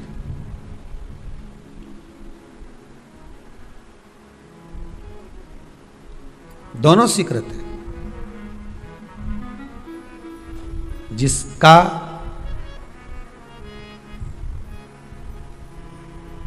चंद्र आपकी पत्रिका में, आपकी राशि में, आपके स्वरूप में, हर व्यक्ति के संपूर्ण शरीर के अंदर 33 कोटि देवता विराजमान है। अलग अलग इंद्रियों पर अलग अलग देवताओं का निवास है। कभी मौका मिले तो अच्छे से उसको समझना। पूरे शरीर में अलग अलग इंद्रिय पर अलग अलग देवता। जिस व्यक्ति को रात्रि में, जैसे ही रात हो या दिन हो, भोजन करने के 15 मिनट के बाद ही नींद की झपकी आ जाए, समझ लेना चंद्र कमजोर पड़ गया, चंद्र गड़बड़ हो गया। बहुत ध्यान सुनिएगा जरा। पूर्णिमा का व्रत किसके लिए, वो भी ध्यान से दीजिए। शायद आपने कभी सुना, ना सुना, पर अच्छे से सुन लोगे ना ये व्रत कथा, बार बार नहीं मिलने वाली। फिर इसके बाद तो तुम भले वो फिर फेसबुक यूट्यूब पर बाद में निकाल के भले सुनते रहना, पर सुन लो पूर्णिमा के व्रत का महत्व पूरा। एक, भोजन के बाद जब नशे जैसा माहौल हो जाए, आपको बिल्कुल कोई छेड़े ही नहीं, सोई नींद आए, लग जाए कि अब तो 2 क्षण सोना ही पड़ेगा, नेत्र कितना ही जगाओ तो भी नहीं माने, फिर तो बिन पिए नशा हो जाता है, जो बोले भोले गाता। तो ये जब ये चंद्र अपना प्रभाव दिखाता है तो भोजन के बाद आपको डुबा देता है, ठीक है।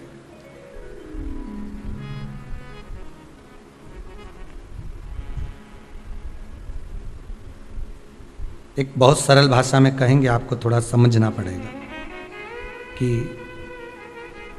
कहीं कहीं आपने सुना होगा कि 14 और पूर्णिमा पे कहीं गया होगा इसलिए ऐसा हो गया। बोले सुना है कि नहीं सुना? 14 पूर्णिमा पे कहीं गया होगा या 14 पूर्णिमा पे कहीं गई होगी तो ऐसा हो गया। क्यों कहते हैं, उसका कारण क्या है? आखिर बात 14 पूर्णिमा को क्यों लोगों ने बदनाम कर दिया कि 14 पूर्णिमा पे कहीं गई होगी तो बाल खोल के गई होगी, या ऐसा करा होगा तो वैसा करा होगा तो ऐसा हो गया, या ये चीज़ इसके साथ में ऐसा हो गया, या एक्सीडेंट हो गया, या ये चीज़। कारण क्या होता है? क्यों पूर्णिमा और अमावस्या के समय पर ही ज़्यादा एक्सीडेंट के योग बनते हैं?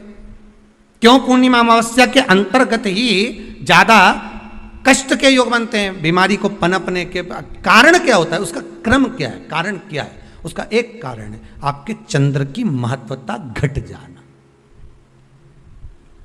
जब चंद्र की महत्वता घटती है तब जाकर शरीर में कहीं ना कहीं रोग की मात्रा बढ़ जाती है। रोग अपना प्रभाव चंद्र के कारण दिखाना प्रारंभ, पर मन में बेचैनी नहीं हो, बेचैनी रहे, नींद नहीं आ रही है, कुछ मन में ऐसा लग रहा है कि कुछ होने वाला है, मन में स्थिरता नहीं आ रही, समझ लेना कि चंद्र गड़बड़ हो गया है। अब इस चंद्र को साधना है तो शिव तत्व में जाना पड़ेगा। फिर कुछ मत करिए, पूर्णिमा का व्रत चालू कर दीजिए। क्या करना है? केवल पूर्णिमा का व्रत चालू कर दो। और कितना प्रभाव है पूर्णिमा के व्रत का? घर में 50 लोगों का परिवार है, 15 लोगों का परिवार है, 20 लोगों का परिवार है, और परिवार में से अगर एक पुरुष या एक स्त्री कोई भी पूर्णिमा का व्रत करता है तो पूरे परिवार के लोगों का चंद्र संवर जाता है, पूरे परिवार के लोगों का चंद्र सुधर जाता है। पूर्णिमा के व्रत का इतना प्रभाव शास्त्र कर रहा है, स्कंद पुराण कर रही है। पर व्रत कब से लेना है? पूर्णिमा का, चैत्र की पूर्णिमा से, ठीक है। नहीं तो तुमने सोचा इतना महत्व सुना है पूर्णिमा के व्रत का तो मैं तो आज से नहीं खाऊंगा छुपी, आज से ले लो। तो ये हर कोई सब तुम्हारा मर्जी पड़े, तुम तो आधी रात को उठ के भोजन करने लगो तो ये कहीं वर्णन नहीं है। तुम तो आधी रात के नहा लो तो ये कोई महत्व? तो हर चीज़ का एक समय होता है कि इतनी बजे उठना, इतनी बजे मंजन करना, ऐसा करना, भोजन करना, ये समय पर फलाहार करना, ये समय पर ये, तो ये सब चीज़ का एक समय होता है, हर चीज़ का एक समय। अब कथा तुम दिन में सुन लो, शाम के सुन लो, अब आधी रात को तुमको कोई उठा के 1 बजे रात के उठ, भेरू उठ जा, कथा सुन ले, तो भेरू उठेगा? और आधी रात को भेरू उठ भी गया ना तो तुम्हें भेर भी बना देगा। है? कथा सुनने वाला है। हर चीज का एक समय होता है कि आपको ये समय पर आपको ये ग्रहण करना, आपको इस समय पर भगवत स्मरण करना, आपको इस समय पर नाम जाप करना, आपको इस समय पर भगवान की भक्ति को धारण करना। परिवार में अगर किसी ने एक पूर्णिमा का व्रत कर रखा है, एक व्यक्ति ने भी करा है, तो 50 की ग्रह दशा जब उसके स्पर्श में आती है, पूर्णिमा का जो व्रत होता है ना, स्पर्श का सुख दे जाता है। बहुत बहुत ध्यान दीजिएगा। जैसे आपने किसी ने पानी मांगा, आपका पूर्णिमा का व्रत है, और भले आप उठ के पानी लेने नहीं गए क्योंकि आपका व्रत है, क्योंकि जिसका व्रत होता है बेचारी वो तो ज्यादा कुछ करती नहीं पाती,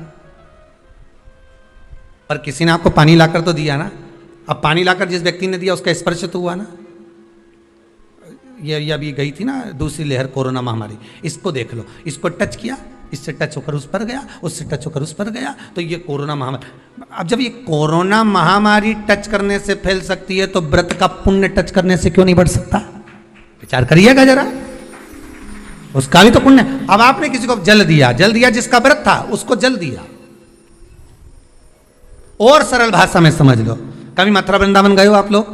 अगर मथुरा वृंदावन गए होगे, उज्जैनी गए होगे, काशी गए होगे, कहीं तीर्थ में गए होगे, या कभी कुबेरेश्वर धाम कभी आप लोग आएंगे जाएंगे, कभी आपको ज्ञात होगा, तो कभी आप लोग दर्शन करेंगे कि जब भोजन प्रसाद होता है तो लोग उसको बांटने के लिए देते हैं कि कोई आया है तो उसको कुछ प्रसाद मिल जाए, भंडारे की प्रसादी मिल जाए। तो भंडारे की प्रसादी जब वो खाता है उसका स्पर्श होता है, स्पर्श होता है तो जिसने भोजन किया उसका पुण्य जो दे रहा होता है उसके खाते में चले जाता है।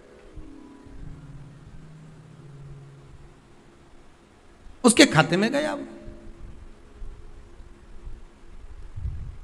पूर्णिमा के व्रत का नियम है, घर में एक सदस्य भी कर रहा है, किसी ने उसको भोजन बनाकर थाली में कुछ प्रसाद फलाहार सामग्री दी, उसका स्पर्श बड़ी बहू को हुआ, बड़ी बहू रसोई घर में गई, उसने बाकी की चीजों को छू लिया, उसको देवरानी ने छू लिया, देवरानी ने कोई बर्तन छुआ, उससे तीसरी देवरानी ने देखा उसने कोई चीज छू ली, तो वो छूते छूते छूते छूते वो पूर्णिमा का प्रभाव पूरे घर के लोगों को हो जाता है और उनका चंद्र इतना प्रबल हो जाता है कि अपने आप उनकी बेचैनी, उनकी आलसता समाप्त हो जाती है। नहीं तो एक व्यक्ति के कारण पूरे चंद्र दशा खराब। एक दुखी तो सब दुखी, एक सुखी तो सब सुखी। वो देख ले कि हाँ इसको सुख मिल गया है, अब ठीक है।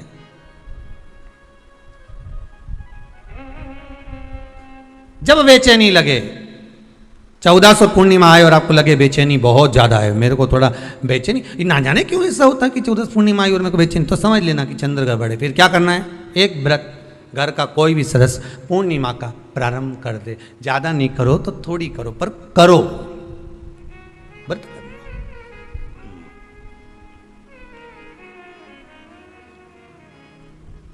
बहुत क्लेश हो रहा हो,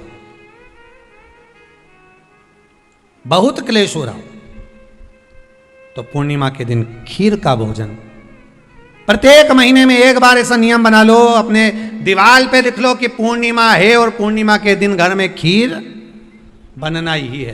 केवल शरद पूर्णिमा अकेली पे नहीं हो, तो एक पूर्णिमा पे तो बनाते हो खीर, शरद पूर्णिमा के दिन तो खूब जोरदार बना बुनो के ना डोलची के छत पे धर दो, उठा के भगवान ही धर दे, कहीं कहीं तो छत पे बनाए। तो बच्चे पूछ ले मम्मी ये छत पे क्यों रखी है, तो क्या अमृत गिरेगा?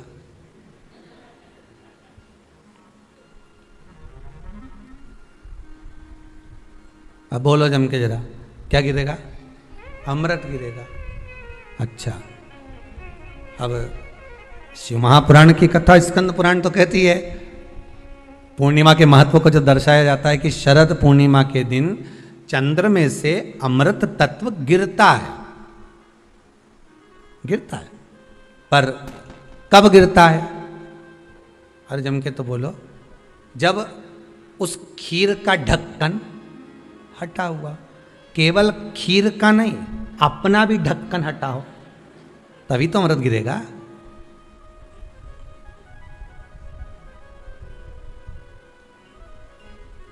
अब दिमाग में तो ढक्कन बंद है, खीर रख दी छत पे, भगवान मन में सोच रहे कि देवताओं को अमृत कब मिला था? जब उन्होंने मेरा नाम पुकारा था।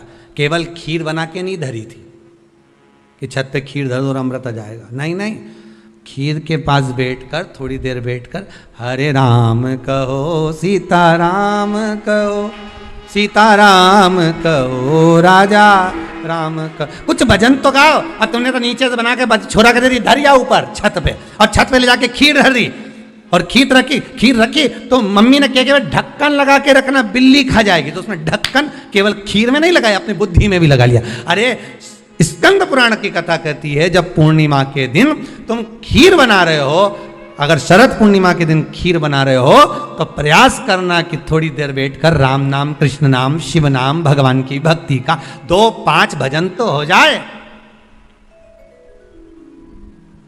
अब दिमाग में लगा ढक्कन, खीर में भी लगा दो ढक्कन, अमृत कहां से झड़ेगा?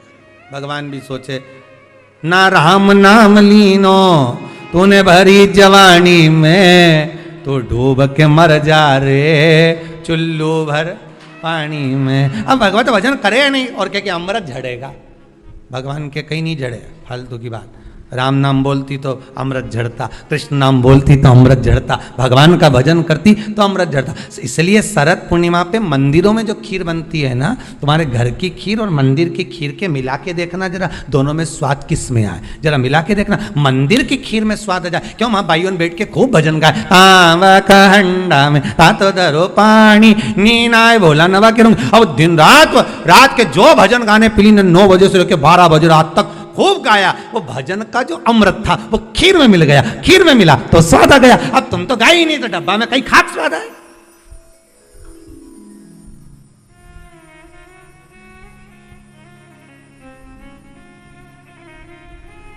अब रात्रि को छोरा से क्या, जा खीर उठाना नीचे, जो खीर लेके आया ने खा के देखी तो ये खीर तो फटी गई,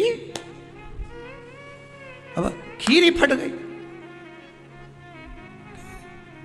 छोरा से 2 धर के दिया कर, तो ढाक के नहीं आया था, नहीं ढाक के आया, तो इसमें तो मैंने वो चिरौंजी डाली थी, दाग चिरौंजी, पर ये बिजली का कीड़ा होने कहां से, और डाली थी दाग चिरौंजी, आ गए हम। अभी उस समय पे बिजली का कीड़ा बहुत चले, शरद पूर्णिमा के टाइम पे काला वाला, और एक ही आ जाए नहीं तो पूरा इलायची का स्वाद ले जाए।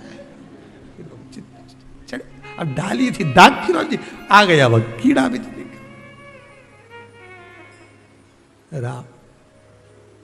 अब छोरा को कूट रही, अब उसको कूटने से क्या हो, ये तो उसी में का हाल नहीं हो गया। एक बच्चा घर आ गया दौड़ के, माता जी ने पूछा क्यों तू वापिस घर क्यों आ गया, स्कूल नहीं जा सकता था, स्कूल में बैठने का कहा था ना तेरे को, क्लास में बैठने का कहा था तेरे को, तो घर में क्या कर रहा है कि नहीं जाना मेरे को स्कूल, तो क्यों नहीं जाना, नहीं जाऊंगा नहीं जाऊंगा।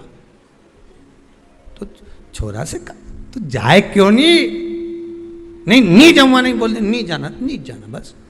अरे तो हुआ क्या ये तो बता, कि मार साहब है नहीं, हमारा टीचर, हमारा गुरुजी माँ साहब, उनने बोर्ड पे लिखा महाभारत, और हमसे पूछे किसने लिखी, तो हमने कह दिया तुम नहीं लिखी, तो उन्होंने हमको खूब मारा, तो अब स्कूल नहीं जाऊंगा। जब मार साहब खुद लिख रिया है, इतना बच्चा के सामने लिखा, बोर्ड पे लिखा महाभारत, और हमसे पूछा किसने लिखी महाभारत, तो हमने कह दिया तुम नहीं लिखी।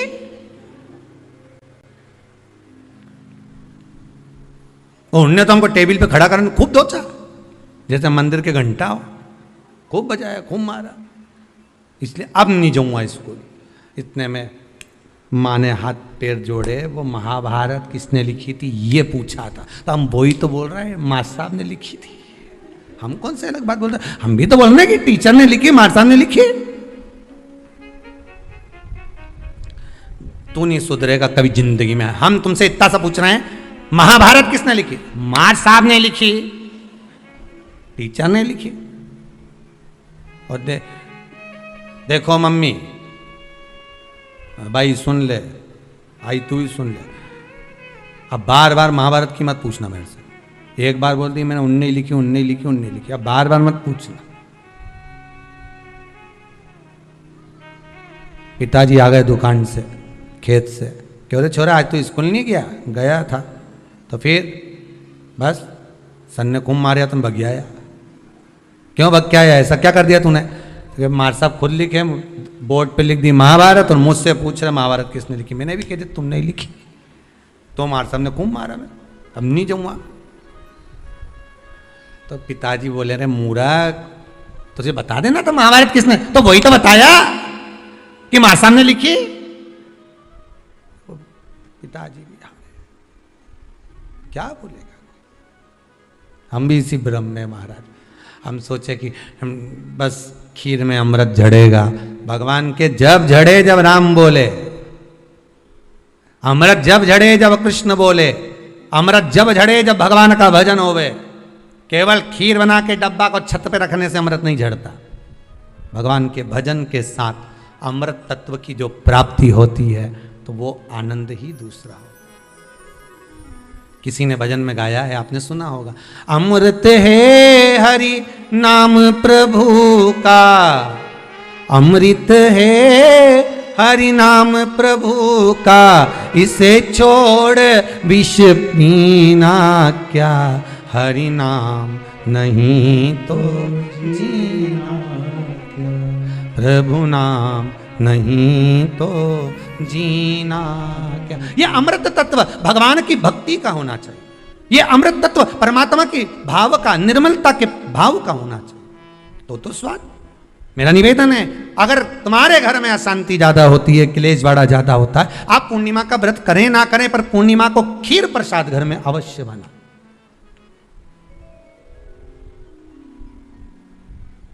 12 महीने की पूर्णिमा करके देखने में क्या जा रहा है, देख लो बना के। नहीं तो ना तो सियोर वाला महाराज तुम्हारे यहाँ खाने आ रहा है, नहीं तो खीर तो अपने घर में ही है।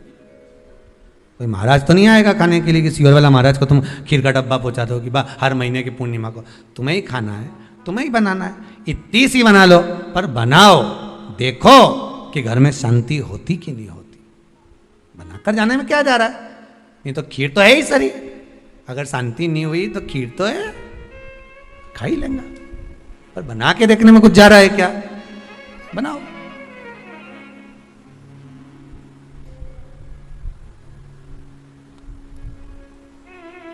उसकी महत्वता को जानना है। ये जो हवन में, यज्ञ में खीर की जो आहुतियां छूटती हैं, ये इसका महत्व बहुत है महाराज। आप समझें ना समझें वो आपकी जगह पर आपके यहां जब विद्वान ब्राह्मण, कोई विद्वान ब्राह्मण आपके यहां जब यज्ञ कराने आए, हवन कराने आए, वास्तु पूजन कराने आए, जब माता रानी का हवन किसी भी रूप का यज्ञ कराने के लिए आए और वो खीर की आहुतियां जब छुड़वाए, तो आप पूछना कि खीर की आहुति का फल कितना, प्रताप फल कितना। पूरे यज्ञ में वो खीर की आहुतियां लक्ष्मी के लिए जो दी जाती है, वो लक्ष्मी की वृद्धि कर देती।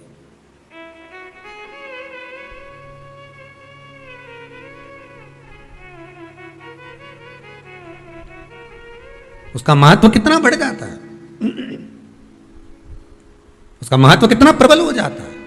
खीर क्या होती, बनाइए एक बार।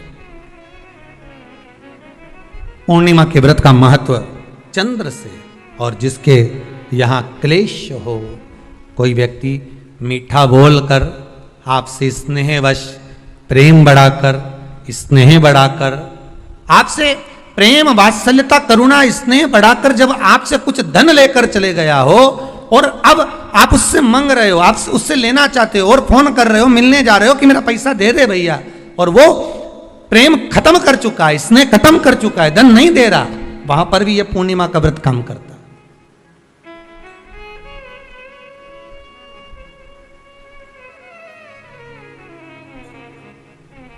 वहां पर भी पूर्णिमा का व्रत काम करता है।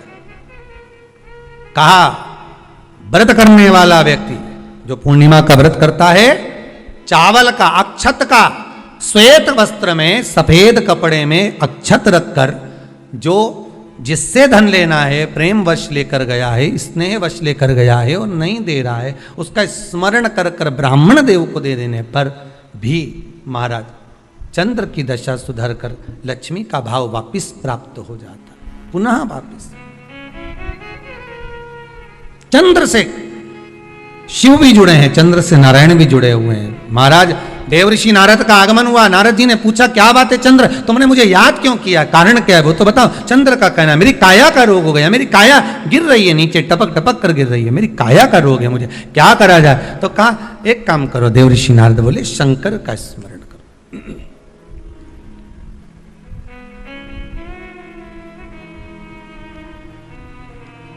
शिव का स्मरण कर लीजिए। चंद्रदेव ने पूछा शंकर का स्मरण मैं करूं, प्राप्त करूं, क्या भगवान शिव मेरे संकट को हरने के लिए आएंगे, क्यों नहीं। चंद्र के मन में थोड़ा संशय है, क्या शिव आएंगे मेरा संशय हरने के लिए, हाँ क्यों नहीं आएंगे। तो देवऋषि नारद के सामने एक संशय और पैदा कर दिया चंद्रदेव ने, बात ऐसी है कि मैं दक्ष प्रजापति मेरे ससुर हैं जी। और बोलिए,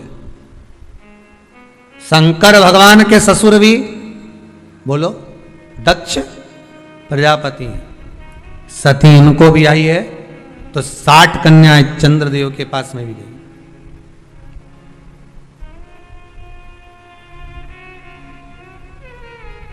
उसमें रोहिणी से अधिक प्रेम है उनको, अधिक। ये मेरे साधु भाई हैं, ये मेरे रिश्तेदार हैं।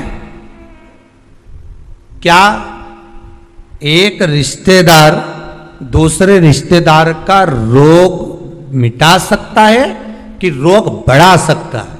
चंद्र के मन का संशय देखिए। फिर वही वाली बात आ गई, व्यक्ति शरीर से गलती नहीं करता, मन से बहुत गलतियां कर जाता है। आप किसी व्यक्ति से कभी मत झगड़ो, लड़ाई मत करो किसी व्यक्ति से।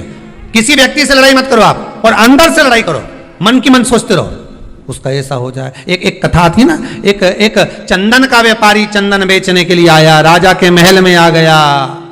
राजा के महल में आकर कहा, महाराज चंदन ले लो। राजा सोच में पड़ गया। थोड़ी देर तक सोच में पड़ने के बाद राजा ने अपने मंत्रियों से कहा, ले जाओ इसको जेल में डाल दो जो चंदन बेचने आया है। मुनि मंत्री की चित्तवृत्ति में पड़ा, ये राजा कभी किसी को जेल में नहीं डालता, पहली बार चंदन बेचने वाला आया और इसको जेल में डाल रहा। आखिर ये चंदन बेचने वाले ने गलती क्या करी है? राजा ने दूतों को बुलाया, लिया इसको पकड़ के जेल में डालो। उसको जेल में ले जाकर पटक दिया, डाल दो इसको जेल के अंदर, डाल दो। मंत्री ने अपने राजा को समझाया, स्वामी सरकार दयालु दातार, ये इसने कुछ करा नहीं है, इसको छोड़ दो। मंत्री का कहना माना, उसको छोड़ दिया। नगर से बाहर रहेगा, ये बाहर निकालो, इसको बाहर निकाल दो। नगर के बाहर जाकर रहेगा ये, नगर के अंदर नहीं, नगर के बाहर। मुनिम की बात, मंत्री की मन में बात अड़ गई कि आखिर राजा का इसने बिगाड़ा क्या था जो राजा ने इसको बाहर निकाल दिया, इसको जेल में डाल दिया। आखिर हुआ क्या था ऐसा? सहन नहीं हुआ, पहुंच गया मंत्री चंदन के व्यापारी के पास में। चंदन के व्यापारी से कहा, सुनो सुनो जरा, राजा रोज जो भोजन करते हैं ना, उनका भोजन चंदन की लकड़ी में बनना चाहिए। एक वेद जी ने कहा है, तुम एक काम करा करो, 2 कुंटल चंदन प्रतिदिन राजा के महल में पहुंचाया करो, तुम्हारी पैसे पहुंच जाएंगे, तुम्हारा धन पहुंच जाएगा। 2 कुंटल चंदन, हाँ पहुंचाना मत भूलना, भेजते रहना। हाँ हाँ बिल्कुल भेजूंगा। रोज भेज रहा, प्रतिदिन। एक दिन राजा ने कहा, जाओ चंदन के व्यापारी को लेकर आओ, उसका हमें सम्मान करना। राजा ने अपने हीरे की माला निकालकर चंदन व्यापारी के गले में डाल दी। मंत्री की फिर बुद्धि फिर गई, समझ में नहीं आया ये हो क्या रहा। एक बार जेल में डाल दिया, दूसरी बार माला डाल दी। आखिर हुआ क्या? चंदन व्यापारी के पास में मंत्री ने जाकर पूछा कि पहली बार जब तू आया था तो राजा ने तुझे जेल में डाल दिया था, तू क्या सोचकर आया था, बता दे, सत्य बताना। तो उसने कहा, बात ऐसी है, जब मैंने राजा को देखा, देखकर मन में सोचा कि मेरे पास में इतना सारा चंदन रखा है, बिक नहीं रहा, अगर ये राजा मर जाए या इसमें आग लगेगी, मरने के बाद इसकी अर्थी जलेगी, चिता जलेगी, तो मेरा पूरा चंदन बिक जाएगा। गलत सोचा था तो वो बोला नहीं गया, पर मन से सोच लिया था, इसलिए मन वाले को मिल भी गया। आप मत लड़ो किसी से, हृदय से सोच लो कि तुम्हें इससे बहुत जलन है, ऐसा है वैसा है, मन में सोच लो उस व्यक्ति की, और तुम्हारे बीच में अपने आप बैर उत्पन्न हो जाएगा, अपने आप लड़ाई उत्पन्न हो जाएगी। भले तुमने उसका कुछ नहीं बिगाड़ा, उसने तुम्हारा कुछ नहीं बिगाड़ा, पर अंदर से जो तुमने सोच लिया तो बैर उत्पन्न हो गया, विवाद उत्पन्न हो गया, लड़ाई हो गई। फिर मंत्री ने पूछा, अब क्या बात है? राजा ने तुझे माला पहनाई, आखिर तूने क्या सोचा था? अब मैंने भगवान से प्रार्थना करी थी, इतना अच्छा राजा है, चंदन में रोज भोजन करता है, चंदन की लकड़ी जलाकर और भोजन बनवाता है, भगवान इसको खूब उम्र देना, मेरी भी उम्र दे देना। जब अच्छा सोचा तो हीरे की माला मिल गई। अच्छा सोचोगे अच्छा मिलेगा, बुरा सोचोगे बुरा मिलेगा।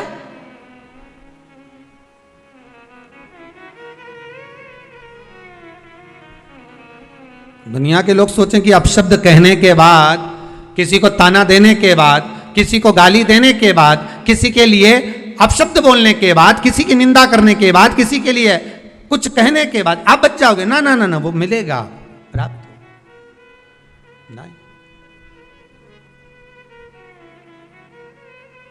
अच्छा सोचिए, इंद्र चंद्रदेव के मन में ये भाव उत्पन्न हो गया कि शंकर जी तो मेरे साधु भाई हैं,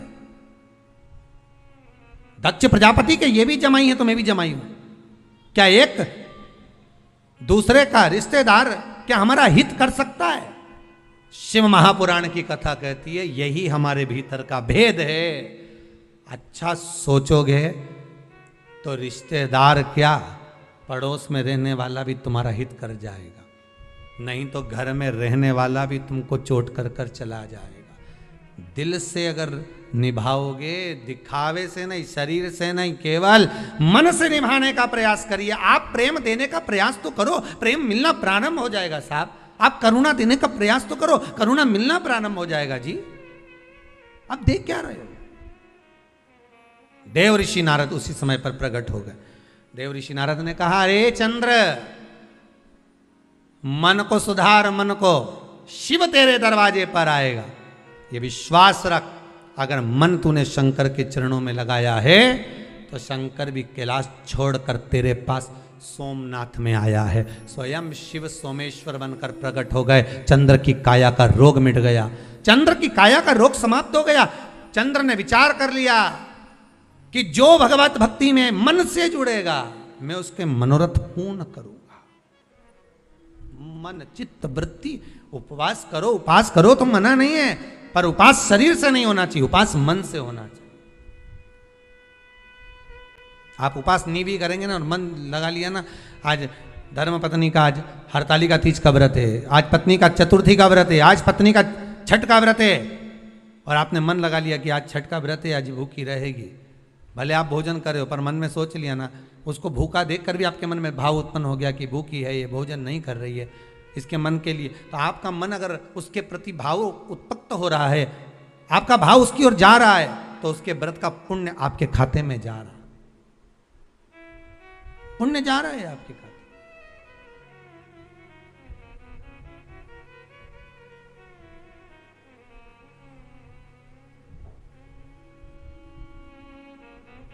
आप मन से जुड़िए।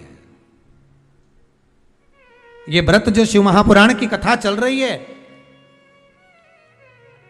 शंकर की कथा का जो अनुमोदन कर रहा है, उससे मन से जुड़ना है हमको। हमें जानना है कि व्रत की महत्वता कैसे प्रकट होगी, हमें व्रत कैसे लगेगा। पूर्णिमा का व्रत करो, पर चैत्र के पूर्णिमा से प्रारंभ करो। नहीं कर सकते, खीर बनाना, आप पूर्णिमा की पूर्णिमा प्रारंभ करो। गृह शांति, घर की शांति के लिए, आनंद के लिए, उमंगता के लिए, उत्साह। महाराज शंकर की कथा कहती है, देवराज मंदिर के अंदर बैठकर शिव पुराण सुनता रहा, अंतिम में जब प्राण त्यागे शिव के धाम गया। कारण क्या था? क्योंकि वो बेलपत्री के पेड़ के नीचे एक क्षण के लिए ये साधना चित्त से कर ली थी। क्या मैं जो अंदर कथा सुनकर आया हूं, हर हर महादेव लोगों ने कहा, वो क्या महादेव बोलने से महादेव आता है? क्यों नहीं आता? शिवाया ले गया। चंचुला देवी ने तप साधना करी थी, उस तप साधना का बल इतना था कि पति को भी प्रेत की योनि से मुक्त करवा दिया। कथा में ऐसा मन लगाया, ऐसा मन, शरीर नहीं मन लगाइए। इस कथा को सुनने के बाद आप जितनों को भी फोन कर कर बोलो, मैसेज डालो, कहो कि व्रत शिव महापुराण की कथा चल रही है, सुन लो। आज पूर्णिमा के व्रत का महत्व बताया है, कल प्रदोष के व्रत का महत्व चलेगा कि प्रदोष का व्रत कैसे करना चाहिए, क्या खाना चाहिए, कब से शुरू करना चाहिए। प्रदोष के व्रत में नमक क्यों नहीं खाया जाता, कारण क्या है, प्रदोष समय कौन सा होता है, प्रदोष समय में कैसी आराधना करना चाहिए, प्रदोष का उद्यापन कैसे करना चाहिए, कल के वर्णन में श्रवण करें, कल के व्याख्यान में श्रवण करें, पर चित्त मन को लगाते हुए। मैं बहुत बहुत साधुवाद देता हूँ श्री विजय कुमार गीताजी सिंघल जी को, पटना बिहार से, जो ऑनलाइन शिव महापुराण की कथा करवाकर संपूर्ण विश्व का कल्याण कर रहे हैं। उनके प्रतिनिधि के रूप में विराजमान ओम प्रकाश जी भाटी आशा जी, श्रीमती आशा जी भाटी, राजेंद्र नगर इंदौर को, जो कि प्रतिनिधि के रूप में विराजमान होकर इस पावन शिव महापुराण की कथा का रसस्वादन करा रहे। बहुत बहुत साधुवाद। आप सभी श्रोता भाई बहनों को आज रक्षाबंधन की पावन पवित्र रक्षा सूत्र की, रक्षाबंधन की बधाई हो। बहन भाई के हाथ में राखी बांधे उससे पहले भाई को एक संकल्प जरूर दिलाओ कि भैया तू ये वैक्सीन जरूर लगवाना, तो ये कोरोना महामारी से बचने का प्रयास जरूर करना, मुख पर मास्क लगाना, दूरी बनाकर चलना, हाथ को बार बार धोते रहना।